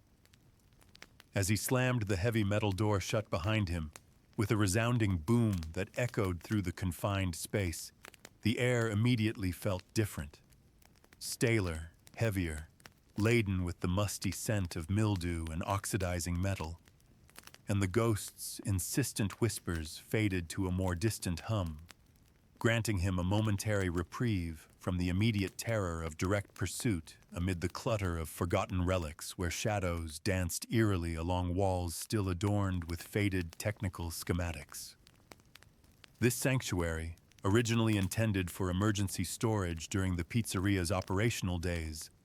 now became the stage for his complete unraveling as the crushing weight of his crimes, his choices, his evil pressed in from all sides, transforming the brief illusion of solitude and safety into something far worse, a cage of his own making that amplified his mounting hysteria with every passing second of isolation in the oppressive darkness. Spotting the dilapidated spring Bonnie suit propped against the far wall like a discarded costume after a performance ended years ago, its once vibrant golden fabric now mottled with grime, dark stains of uncertain origin, and tears from decades of abandonment and neglect, William Afton approached it with a mixture of recognition, desperate hope, and frantic resolve playing across his features. The suit's iconic floppy ears drooped limply and unevenly, one bent at an unnatural angle from how it had been stored, and the purple bow tie hung loosely at the neck, with frayed threads unraveling. Surrounded by the room's assortment of spare endoskeletons, dusty toolboxes, and scattered springs that had been removed from other suits during the Springlock technology's retirement from active use. He circled the costume briefly, his flashlight beam revealing in stark detail the familiar but deteriorated condition of the hand crank mechanism, the stained interior padding that had absorbed years of moisture, and all the mechanical components he himself had designed and refined during the hopeful early days at Fredbear's family diner, now a relic from what seemed like another lifetime entirely. Laughing erratically, a sharp, echoing cackle that bounced off the confined space's walls and revealed his deteriorating mental state, he made the fateful decision to climb inside the suit, viewing it in his panicked, irrational state as some kind of armor against the intangible spirits pressing just beyond the door. Its mechanical shell representing a flawed shield born of his own engineering hubris and desperate hope that his own creation might protect him from supernatural vengeance. The act of entering the suite involved the ritual he knew better than anyone alive, performed countless times during shows at the diner and pizzeria, systematically winding the hand crank to retract the endoskeleton components, carefully stepping into the leg sections and pulling the torso portion over his frame with practiced movements despite his shaking hands, the fabric scraping against his sweat-dampened skin as he adjusted everything into position, finally pulling the headpiece down for a limited but familiar view through the eye openings. This manic decision arose from a desperate blend of arrogance and terror, underestimating or simply not caring about the suit's severely deteriorated state after years sealed in this room without any maintenance, where persistent moisture from the leaking ceiling had caused extensive corrosion of the internal mechanisms invisible beneath the outer fabric. Consequently, the safe room's quiet isolation shifted from perceived refuge to inescapable trap as Afton's echoing laughter gradually masked, then revealed through its manic edge the subtle creaking sounds of straining metal components, foreshadowing the imminent mechanical betrayal that loomed in these dim, forgotten confines where his own creation would become his eternal prison. The safe room's role in this climactic moment within the abandoned Freddy Fazbear's pizza highlighted a cruel, poetic irony deeply embedded in the Fazbear canon, where William Afton, the architect and perpetrator of so much hidden suffering, sought final solace in a space specifically designed to conceal the franchise's vulnerabilities and liability issues. Its unmarked, unofficial status existing primarily to evade regulatory inspections that might have exposed the springlock technology's risks earlier and prevented its use entirely. As he huddled inside the suit, his breathing shallow and rapid inside the confined space, the children's spirits lingered just beyond the door, their glowing forms casting faint, shifting silhouettes through the cracks around the frame.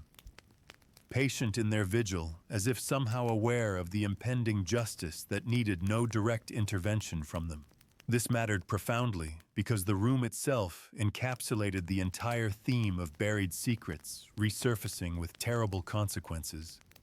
with Afton's concealment within these walls directly mirroring the way he had systematically hidden his victims' fates, stuffing small bodies into animatronic shells years earlier, now culminating in a personal entombment that would bind him to his crimes in the most literal way imaginable amid the echoes of his own deranged mirth that gradually faded into silence. The environment cluttered with forgotten relics, obsolete circuit boards,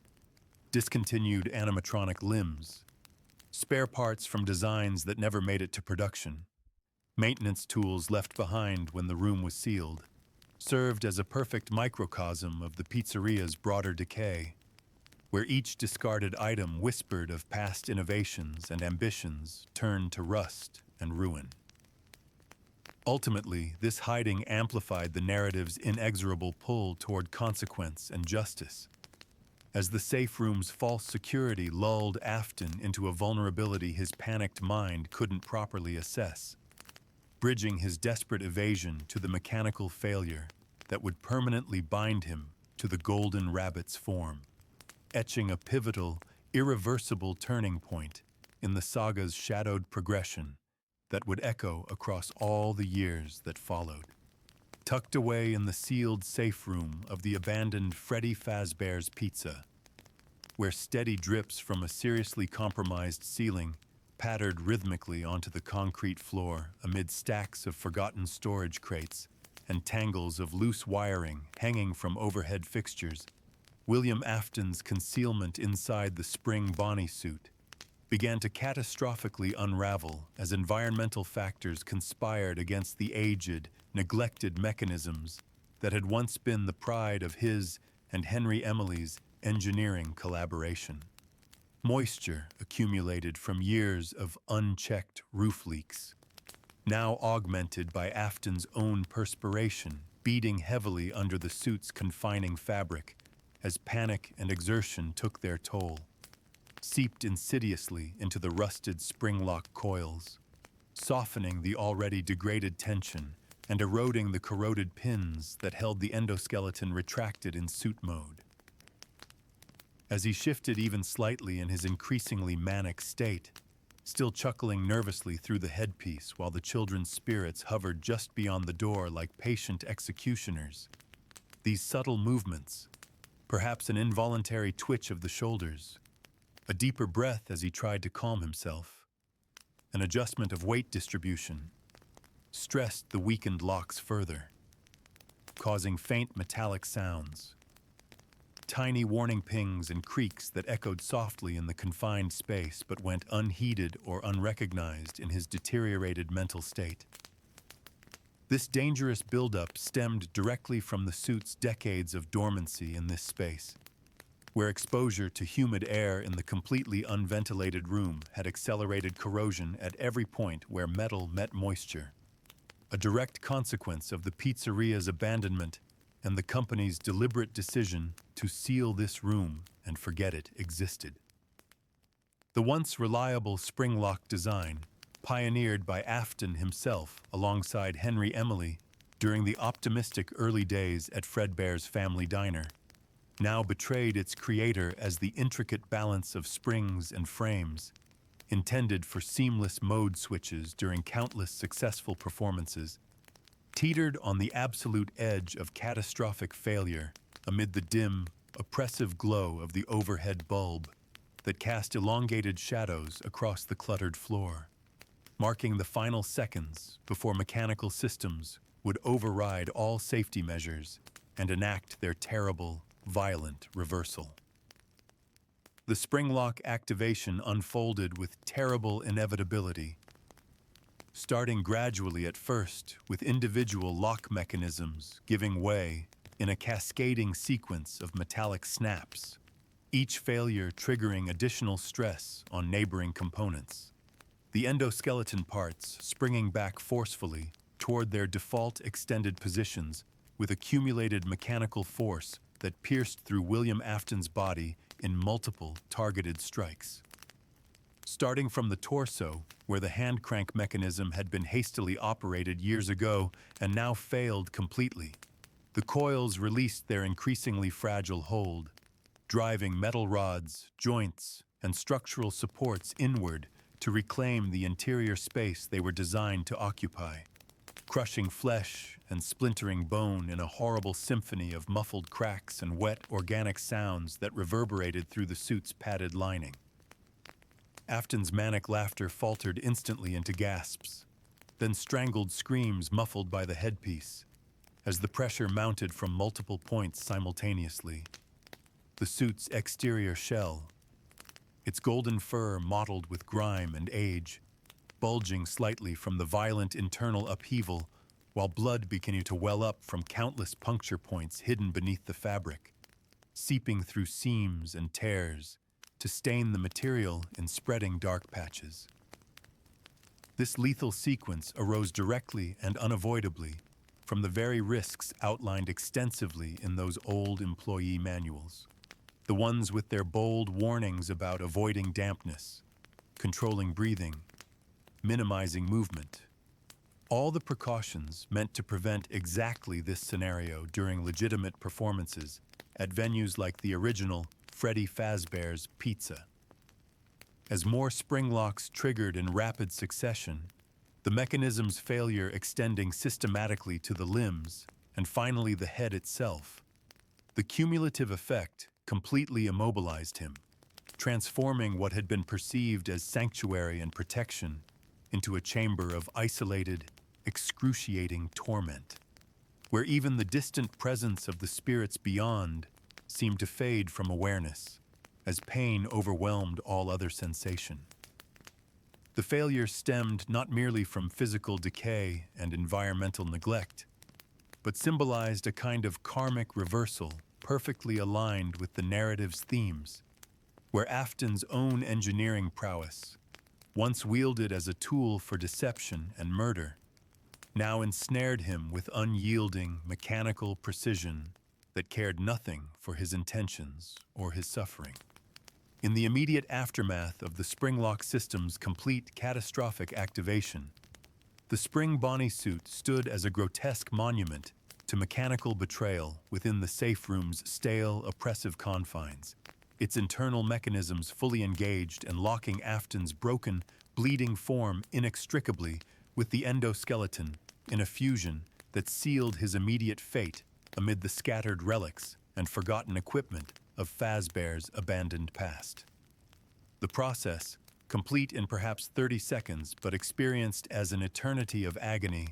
highlighted with terrible clarity the inherent perils of the springlock technology that William Afton himself had championed during development, where the pursuit of versatile entertainment at Fredbear's and beyond had systematically overlooked or minimized long-term vulnerabilities to environmental factors like the water damage that had ultimately triggered this failure. This catastrophic event mattered profoundly in canon, as it marked the definitive, irreversible transition from Afton's existence as a living human criminal evading supernatural justice to his entombment as something neither fully alive nor properly dead, binding his consciousness and essence to the suit through mechanisms that transcended mere physical trauma to become something supernatural, perpetuating endlessly the cycle of hauntings that had originated from his calculated murders at Freddy Fazbear's Pizza years earlier.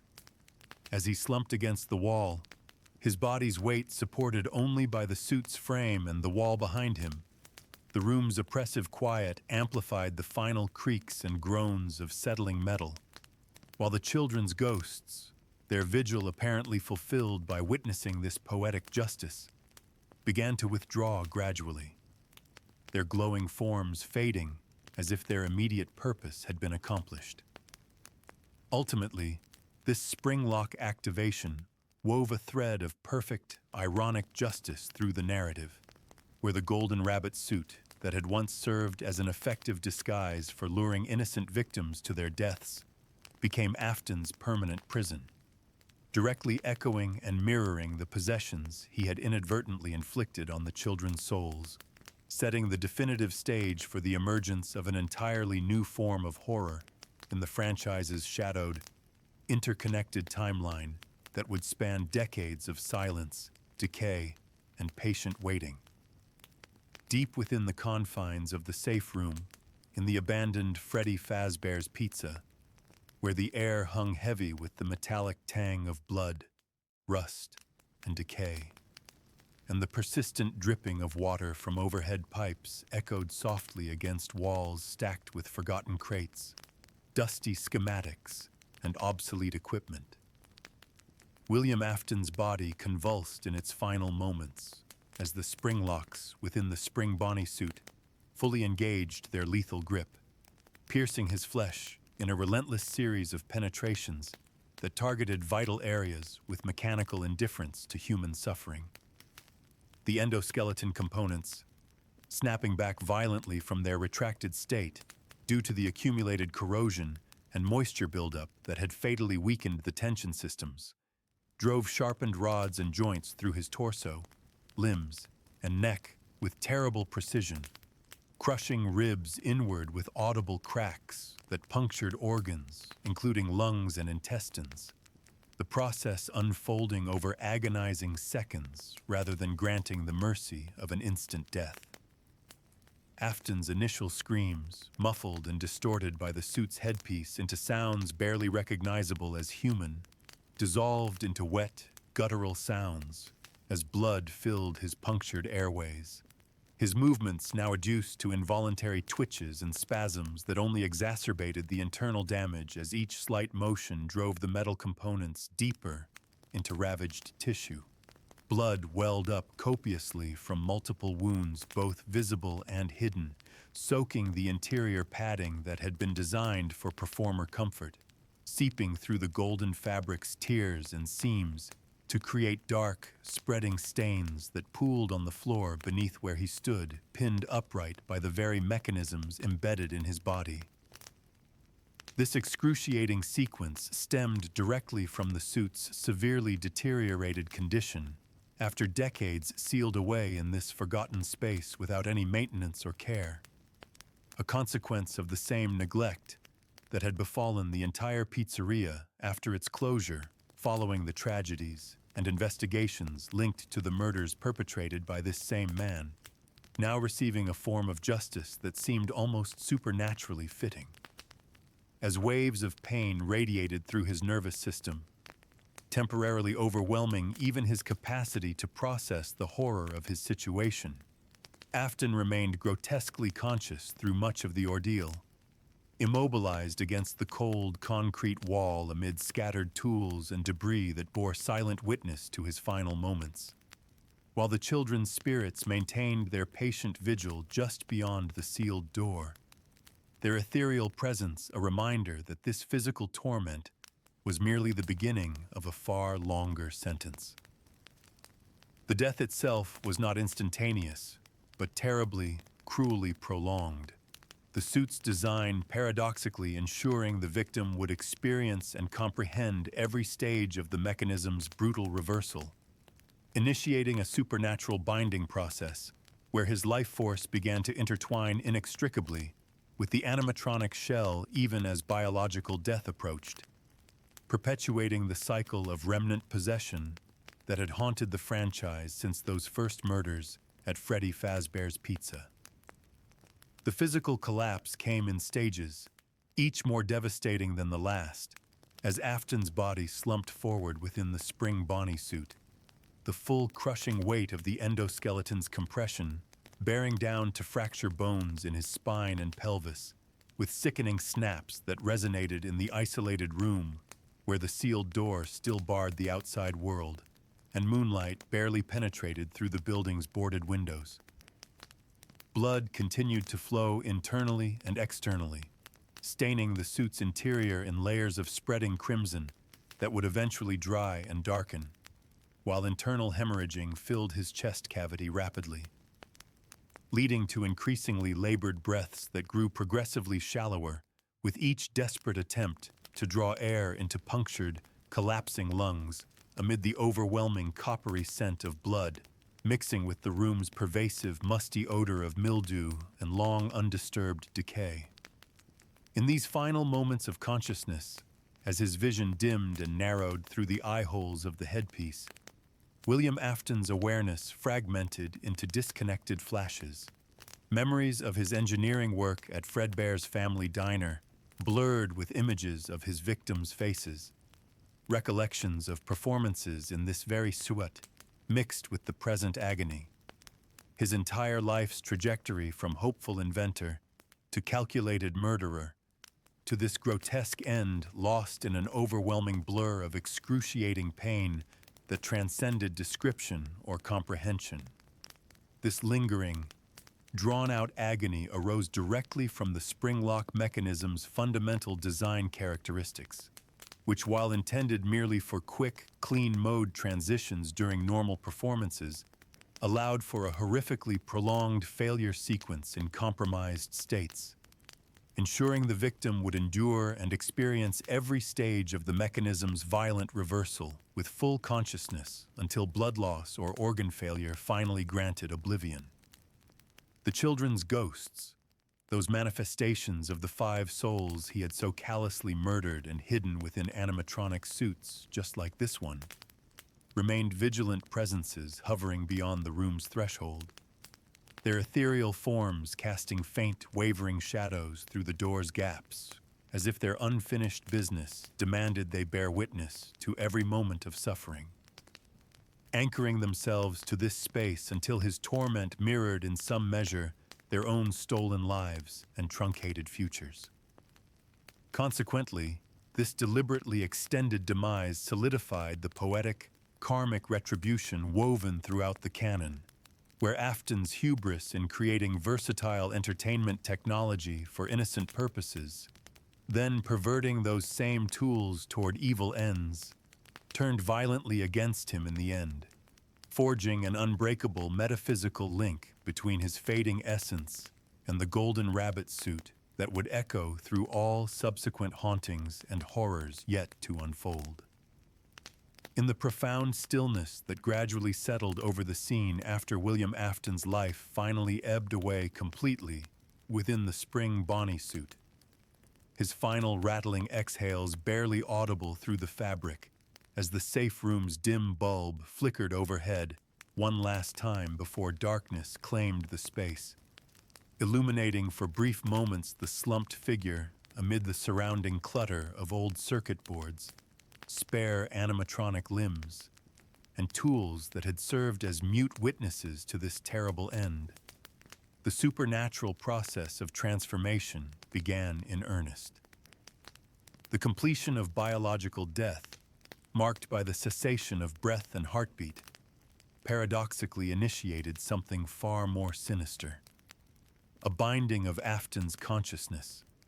his very soul or essence, irrevocably to the mechanical husk through the same remnant phenomenon that had afflicted his victims when their bodies were hidden within animatronic suits, ensuring his awareness would persist beyond physical death in a state of tormented, unnatural animation. This mattered profoundly in the Fazbear lore, as it represented the absolute culmination of William Afton's arc, his trajectory from ambitious co-founder and talented engineer at Fredbear's family diner, through his descent into becoming a methodical child murderer who exploited the spring Bonnie suit for predation, to finally becoming an eternal prisoner of his own device and design, bound forever by the very innovations that had once propelled the franchise's early success and his own reputation. The children's spirits, having borne patient witness to his suffering and demise, began to gradually dissipate as their immediate purpose reached fulfillment, their glowing forms fading like morning mist as the room returned to its oppressive quiet and absolute darkness, leaving behind only a vessel now infused with remnant malice that would eventually awaken as something new and terrible. Ultimately, this death wove multiple layers of ironic justice into the narrative's fabric, where the spring Bonnie suit that had once served as both his tool for murder and his attempted refuge in desperation became his permanent tomb and prison, directly paralleling and mirroring the fates he had inflicted on the 5 children whose bodies he'd stuffed into animatronic shells, bridging the era of William Afton, the human villain, to the emergence of Springtrap, the hybrid horror, setting the foundational elements for the enduring supernatural curses that would define the abandoned pizzeria's legacy and spread like infection to every subsequent location and iteration of Fazbear Entertainment across the decades that followed. In the immediate aftermath of William Afton's fatal entanglement within the spring Bonnie suit, his corpse sealed away in the safe room of the abandoned Freddy Fazbear's Pizza, where dust motes floated through air heavy with the lingering metallic scent of blood mingled inextricably with rust, mildew, and years of accumulated decay, the Golden Rabbit began its profound supernatural transformation into the entity that would become known throughout the franchise as Springtrap, with Afton's dead flesh fused horrifically to the endoskeleton through the springlock's brutal, penetrating grip. The suit's mechanical frame absorbed and bound his remnant, that supernatural residue of consciousness, malice, and unfinished business, in a process directly analogous to the possessions that had afflicted the murdered children's souls when their bodies were concealed within suits like Freddy, Bonnie, Chica, and Foxy years earlier, during the active pizzeria's darkest period.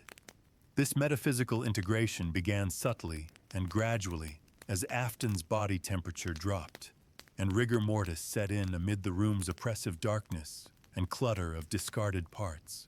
faded technical blueprints, and obsolete equipment that had witnessed his final moments. The fabric of the suit, once vibrant golden yellow, but now irreversibly stained, torn, and discolored, revealing glimpses of exposed wiring, protruding bone fragments, and the mechanical endoskeleton through widening rips caused by the violent springlock failure's outward pressure. The supernatural process stemmed from the same remnant energy principles embedded deep in the Fazbear canon, where Afton's absolutely unyielding malice, his refusal even in death to accept oblivion or justice, refused to dissipate naturally as normal human consciousness would, instead infusing and saturating the suit with an unnatural vitality that gradually overrode and transcended its severely decayed physical state. Over the hours following his death, as his blood congealed and his tissues began the first stages of decomposition in the sealed, stagnant environment, faint, involuntary twitches began to animate the limbs sporadically. Barely perceptible movements that nonetheless signaled something persisting beyond mere post-mortem muscle contractions. While the suit's optical sensors, the large, once friendly eyes, flickered weakly with a pale, sickly glow that pierced the absolute darkness, marking the actual birth of Springtrap as a genuine hybrid entity combining human decay with robotic persistence and supernatural animation. This evolution not only preserved William Afton's essential consciousness and awareness in a twisted mockery of life, but actively amplified his threat by granting him a resilient, if horrifically damaged, physical form capable of eventual movement and pursuit, turning the suit from a simple tomb into a functional vessel of ongoing horror that directly echoed the murders he had committed while disguised in this same golden rabbit costume at Freddy Fazbear's Pizza, creating an unbroken bridge connecting his mortal crimes to an immortal capacity for continued evil. Visually and structurally, the newly formed Springtrap entity emerged as a genuinely grotesque amalgamation that bore only superficial resemblance to the cheerful spring Bonnie that had once delighted children at Fredbear's family diner,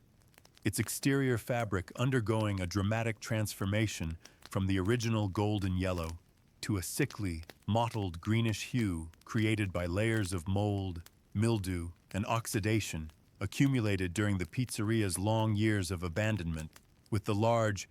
once endearing ears now sagging dramatically and unevenly, one bent at an unnatural angle, and the jaw mechanism hanging loose and partially unhinged to expose jagged, rust-pitted teeth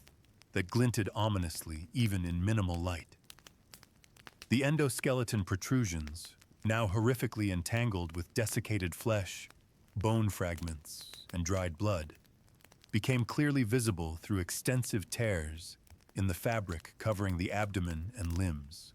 creating gaps that revealed the disturbing fusion of organic and mechanical components, where wires dangled like exposed nerve bundles, or severed veins and mechanical joints creaked with each nascent movement. The entire effect distinguished dramatically from the original Spring Bonnie design that William Afton and Henry Emily had so carefully crafted at Fredbear's family diner. The alterations incorporated visual elements that told the story of trauma, wires that snaked out through rips like artificial tendons, mechanical joints visible at elbows and knees that gave the figure an unsettling skeletal quality, and an overall silhouette that suggested something that had died violently and returned wrong, fundamentally broken yet unnaturally persistent. This drastically altered appearance arose from the dual, simultaneous forces of physical decomposition affecting Afton's remains and the supernatural animation provided by his remnant-bound consciousness, where the suit's internal components, corroded springs, damaged servos, and compromised structural supports, fused irrevocably and permanently with the corpse's bones, tissues, and fluids through the violence of the springlock failure, enabling a kind of mobility and functionality despite structural compromises that should have rendered the entire assembly completely inert. In the developing canon, such specific visual details mattered tremendously as they symbolized the complete perversion and corruption of Fazbear Entertainment's innovative legacy, showing how what had begun as genuine tools for creating delight and wonder in sunlit party rooms had devolved through misuse, tragedy, and supernatural consequence into a shambling horror perfectly suited for lurking in shadowed, forgotten halls. The transformation's visual completeness allowed the nascent Springtrap entity to begin navigating the safe room tentatively at first, its initial steps halting, unsteady, and accompanied by the grinding sound of metal against metal, a direct consequence of the remnant binding that granted resilience and animation against what should have been total mechanical breakdown and organic decay. Thus, the entity physically embodied William Afton's enduring spite, malice, and refusal to accept the finality of death, ready eventually to stalk anew through abandoned spaces, weaving persistent threads of supernatural menace into the franchise's timeline of unrest, corruption, and inescapable haunting that would continue indefinitely into an uncertain future. The possession phenomenon that fundamentally defined Springtrap's awakening and continued existence infused the damaged, decaying suit with a malevolent awareness and purposeful agency that overrode what should have been complete mechanical failure, animating it through supernatural means, much like how the murdered children's spirits had reanimated the main animatronic band at Freddy Fazbear's Pizza after their bodies were hidden within the mechanical shells. William Afton's soul, consciousness, or essential self, whatever metaphysical component persisted after biological death, found itself trapped and inextricably twisted by the traumatic circumstances of his demise, unable to move on to whatever afterlife might exist, instead propelling the hybrid form forward through sheer force of will and lingering malice. Its glowing eyes, now emanating an unnatural, piercing white luminescence that cut through darkness like searchlights, scanned the safe room's confined space amid the stacks of old monitors, spare animatronic limbs, and forgotten equipment that served as silent reminders of the pizzeria's fallen era and abandoned ambitions. This supernatural vitality, representing a core phenomenon in the Fazbear lore's internal logic, stemmed directly from the remnant concept where powerful emotions, traumatic deaths, or profoundly unfinished business could anchor human essences to physical objects or locations, ensuring Springtrap's functionality and animation even as organic flesh continued its inevitable process of rot, and metal components suffered progressive rust and degradation in the humid, enclosed environment.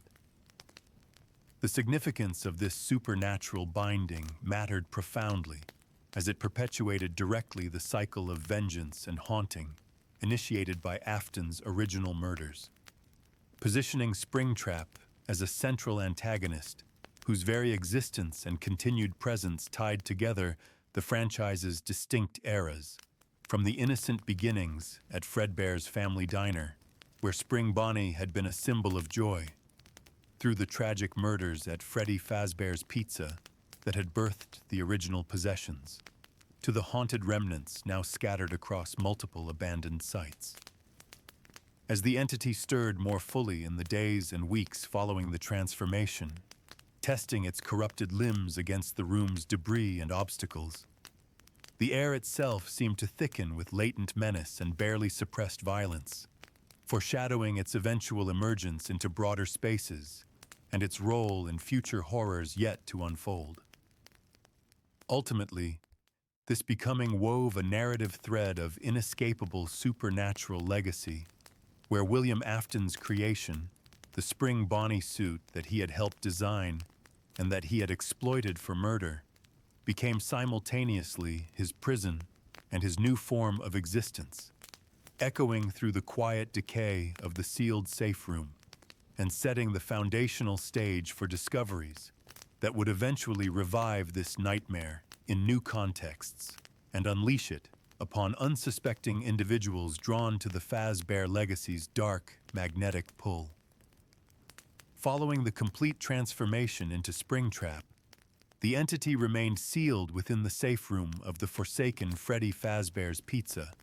where successive layers of dust gradually settled over its greenish, tattered form amid the persistent clutter of rusted tools, water-damaged employee manuals, scattered animatronic components, and obsolete equipment that whispered of a bygone era, all bathed in the faint ambient light that occasionally filtered through cracks in the boarded windows from distant streetlights or passing vehicle headlights. For approximately 3 decades, roughly 30 years as pieced together from scattered timeline evidence in security logs, newspaper clippings, and corporate documents referencing the pizzeria's closure in the early 1990s and Fazbear's Fright's opening in the 2020s, Springtrap lay essentially motionless against the wall where Afton had died, slumped in a position that mimicked death.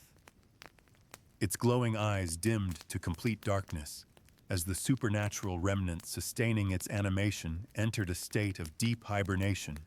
conserving metaphysical energy in the complete absence of external stimuli or nearby living humans whose presence might trigger active responses. This prolonged dormancy and inactivity stemmed directly from the room's absolute isolation,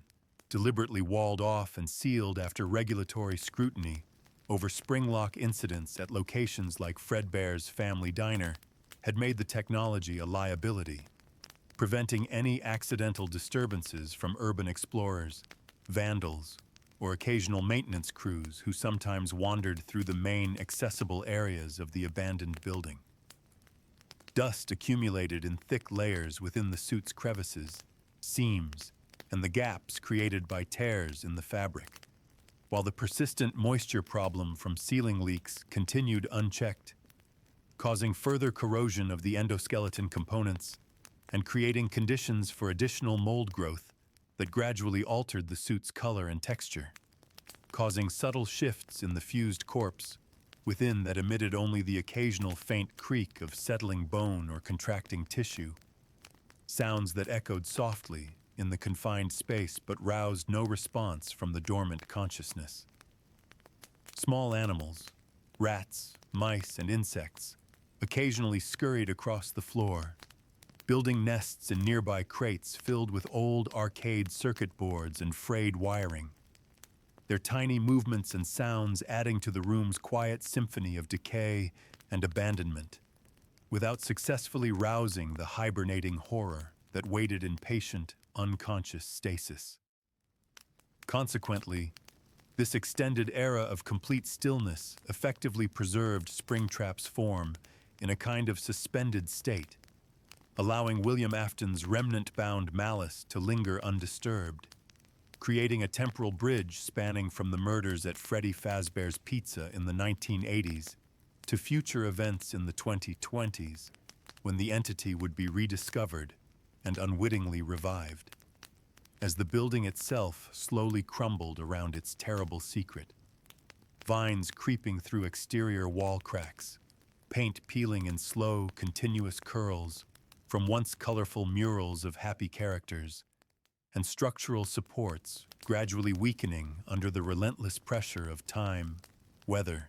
and absolute neglect. During these long, silent years of dormancy, various environmental factors continued steadily shaping and altering Springtrap's physical condition within the safe room's oppressive confines, where sporadic power surges from passing electrical storms outside the abandoned pizzeria building might have briefly sent small currents through damaged wiring still connected to the suit, causing micro-movements, a finger twitching almost imperceptibly,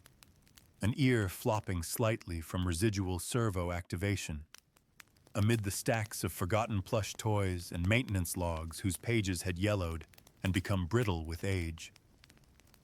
The air quality deteriorated progressively, growing increasingly thick with mold spores that fostered the greenish patches spreading across the fabric like a slow infection,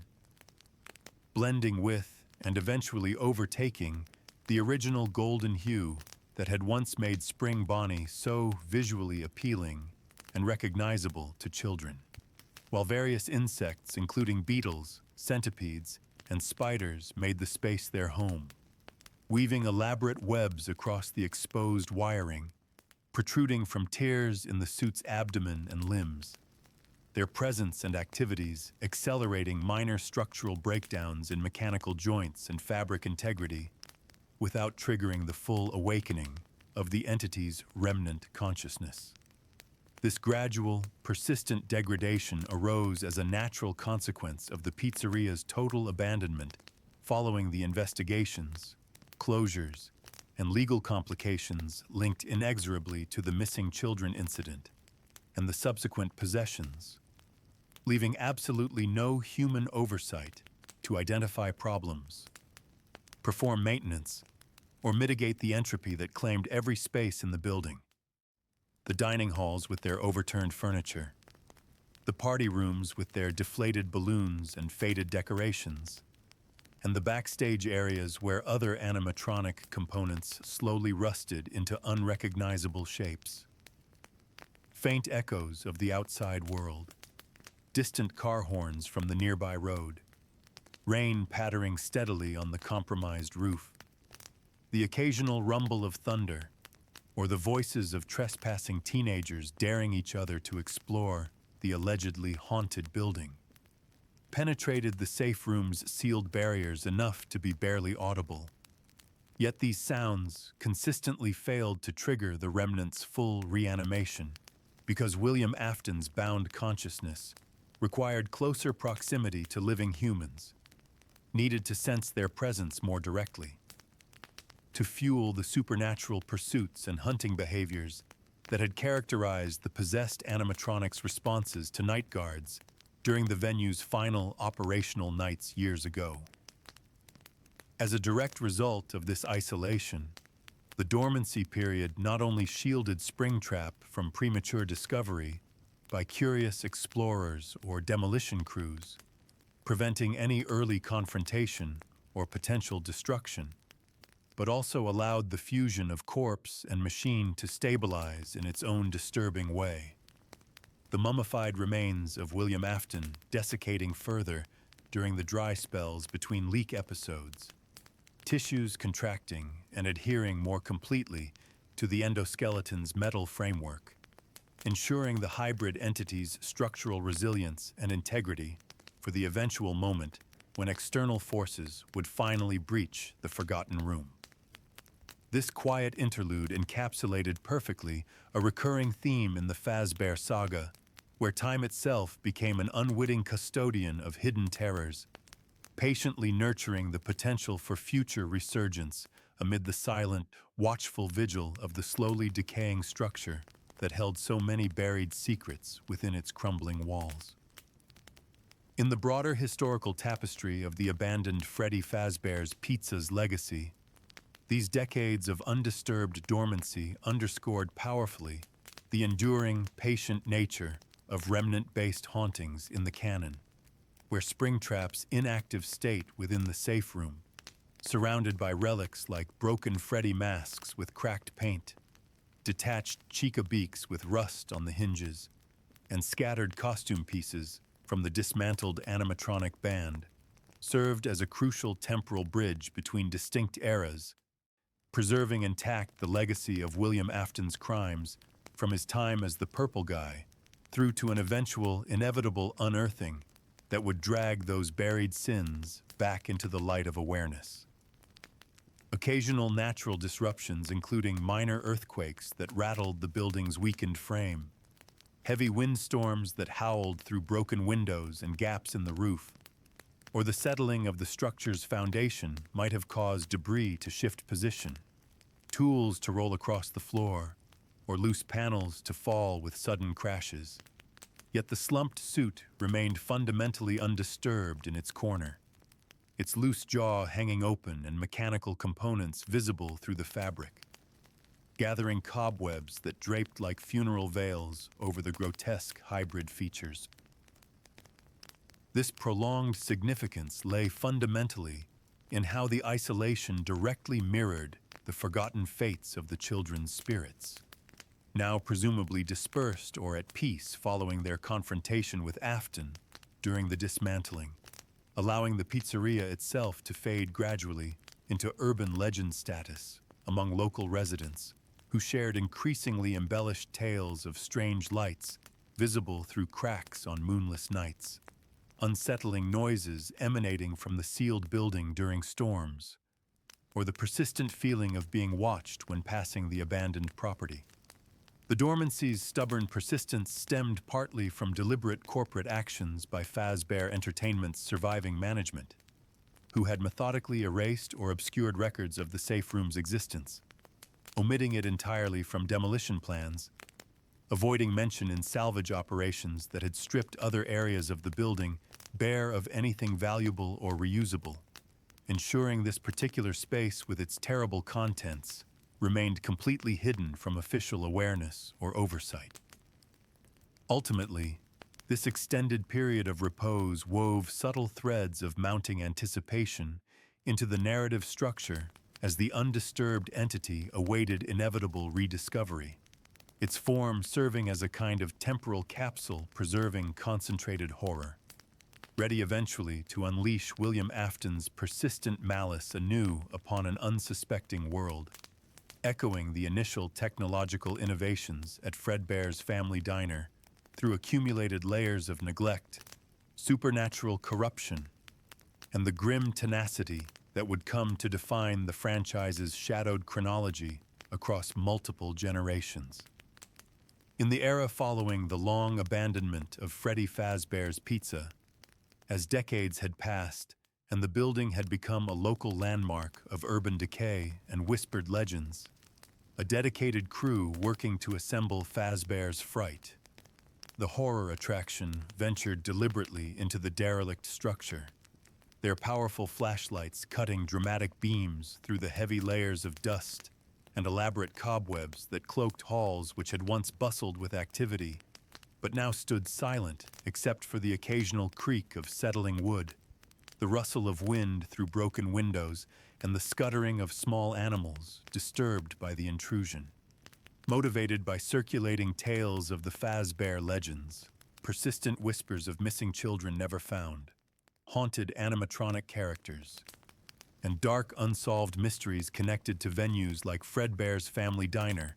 and the original Freddy Fazbear's Pizza, they actively sought authentic relics and genuine artifacts to stock their new commercial venture, a themed haunted house attraction specifically designed to capitalize on and profit from the franchise's macabre history through carefully curated displays, atmospheric props, recovered audio recordings, and any original items that could lend dark authenticity to manufactured scares. Following a promising lead provided by someone who claimed to have worked as a designer or contractor during the building's operational period, they carefully navigated through the main spaces amid overturned dining tables,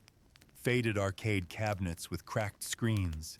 and peeling promotional posters depicting the cheerful characters Freddy, Bonnie, Chica, and Foxy in happier times, eventually locating the sealed safe room, whose entrance had been cleverly concealed behind false wall paneling that had successfully evaded prior notice from previous trespassers, vandals, and even official inspectors. Using crowbars, pry bars, and considerable determined physical effort, they forced open the barrier. the heavy door groaning loudly in protest on corroded hinges, as stale, musty air escaped in a rush, carrying concentrated hints of mold, decay, and something else, something organic and unsettling, from within the long-sealed chamber. This deliberate unsealing, born from a combination of informed research, commercial ambition, and the universal human attraction to dark mysteries, exposed the room's long-hidden contents. Stacks of old technical blueprints covered in dust and water stains, bins of spare parts and discontinued components, and most significantly, the slumped form of Springtrap in the far corner. Its greenish discolored fabric and extensively exposed wiring initially dismissed by the excited crew as simply another vintage animatronic find. Perhaps an early prototype or discontinued character design from the company's experimental period. The discovery generated quiet excitement and animated discussion among the team members,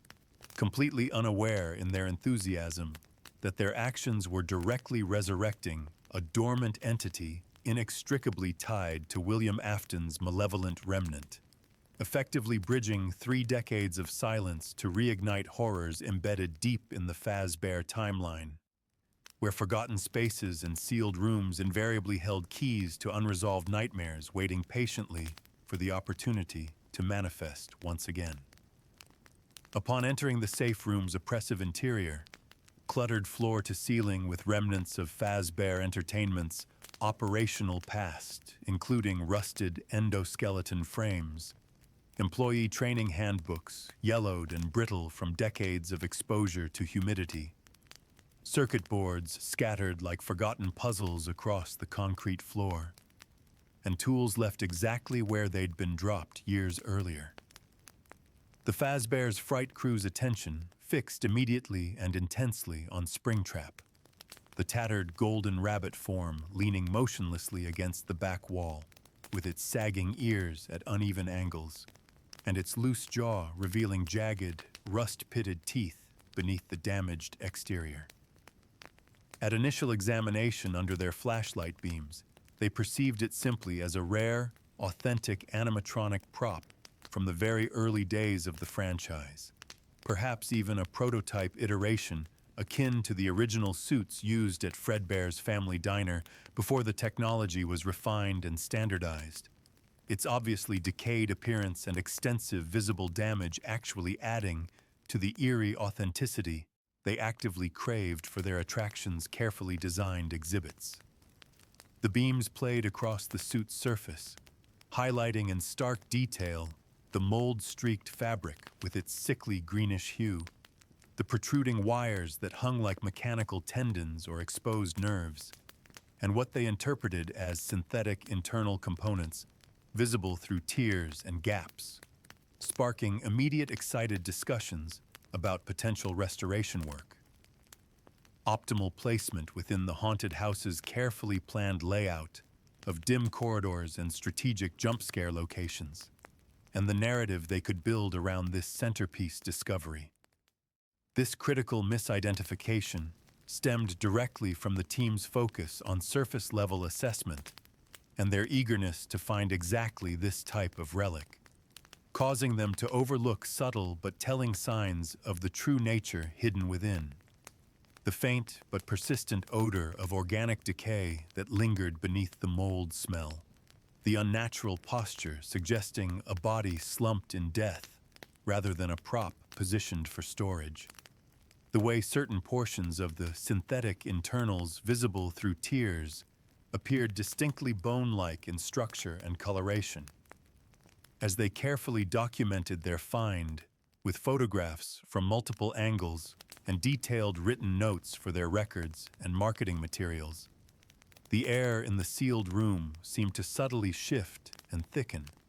though the crew naturally attributed this sensation to the space's long-sealed state, the sudden influx of fresh air creating pressure differentials, rather than recognizing it as the first stirrings of a dormant remnant beginning its slow awakening in response to nearby human presence. Consequently, This encounter represented far more than simple artifact salvage. It inadvertently awakened latent supernatural potential, pulling forward the interconnected threads of past possessions, murders, and hauntings from Freddy Fazbear's Pizza into the present moment, where genuine enthusiasm for horror entertainment and commercial opportunity rendered the crew completely blind to the authentic peril lurking directly beneath the prop's convincing facade, setting in motion a chain of events that would soon transform manufactured scares into something terrifyingly, lethally real.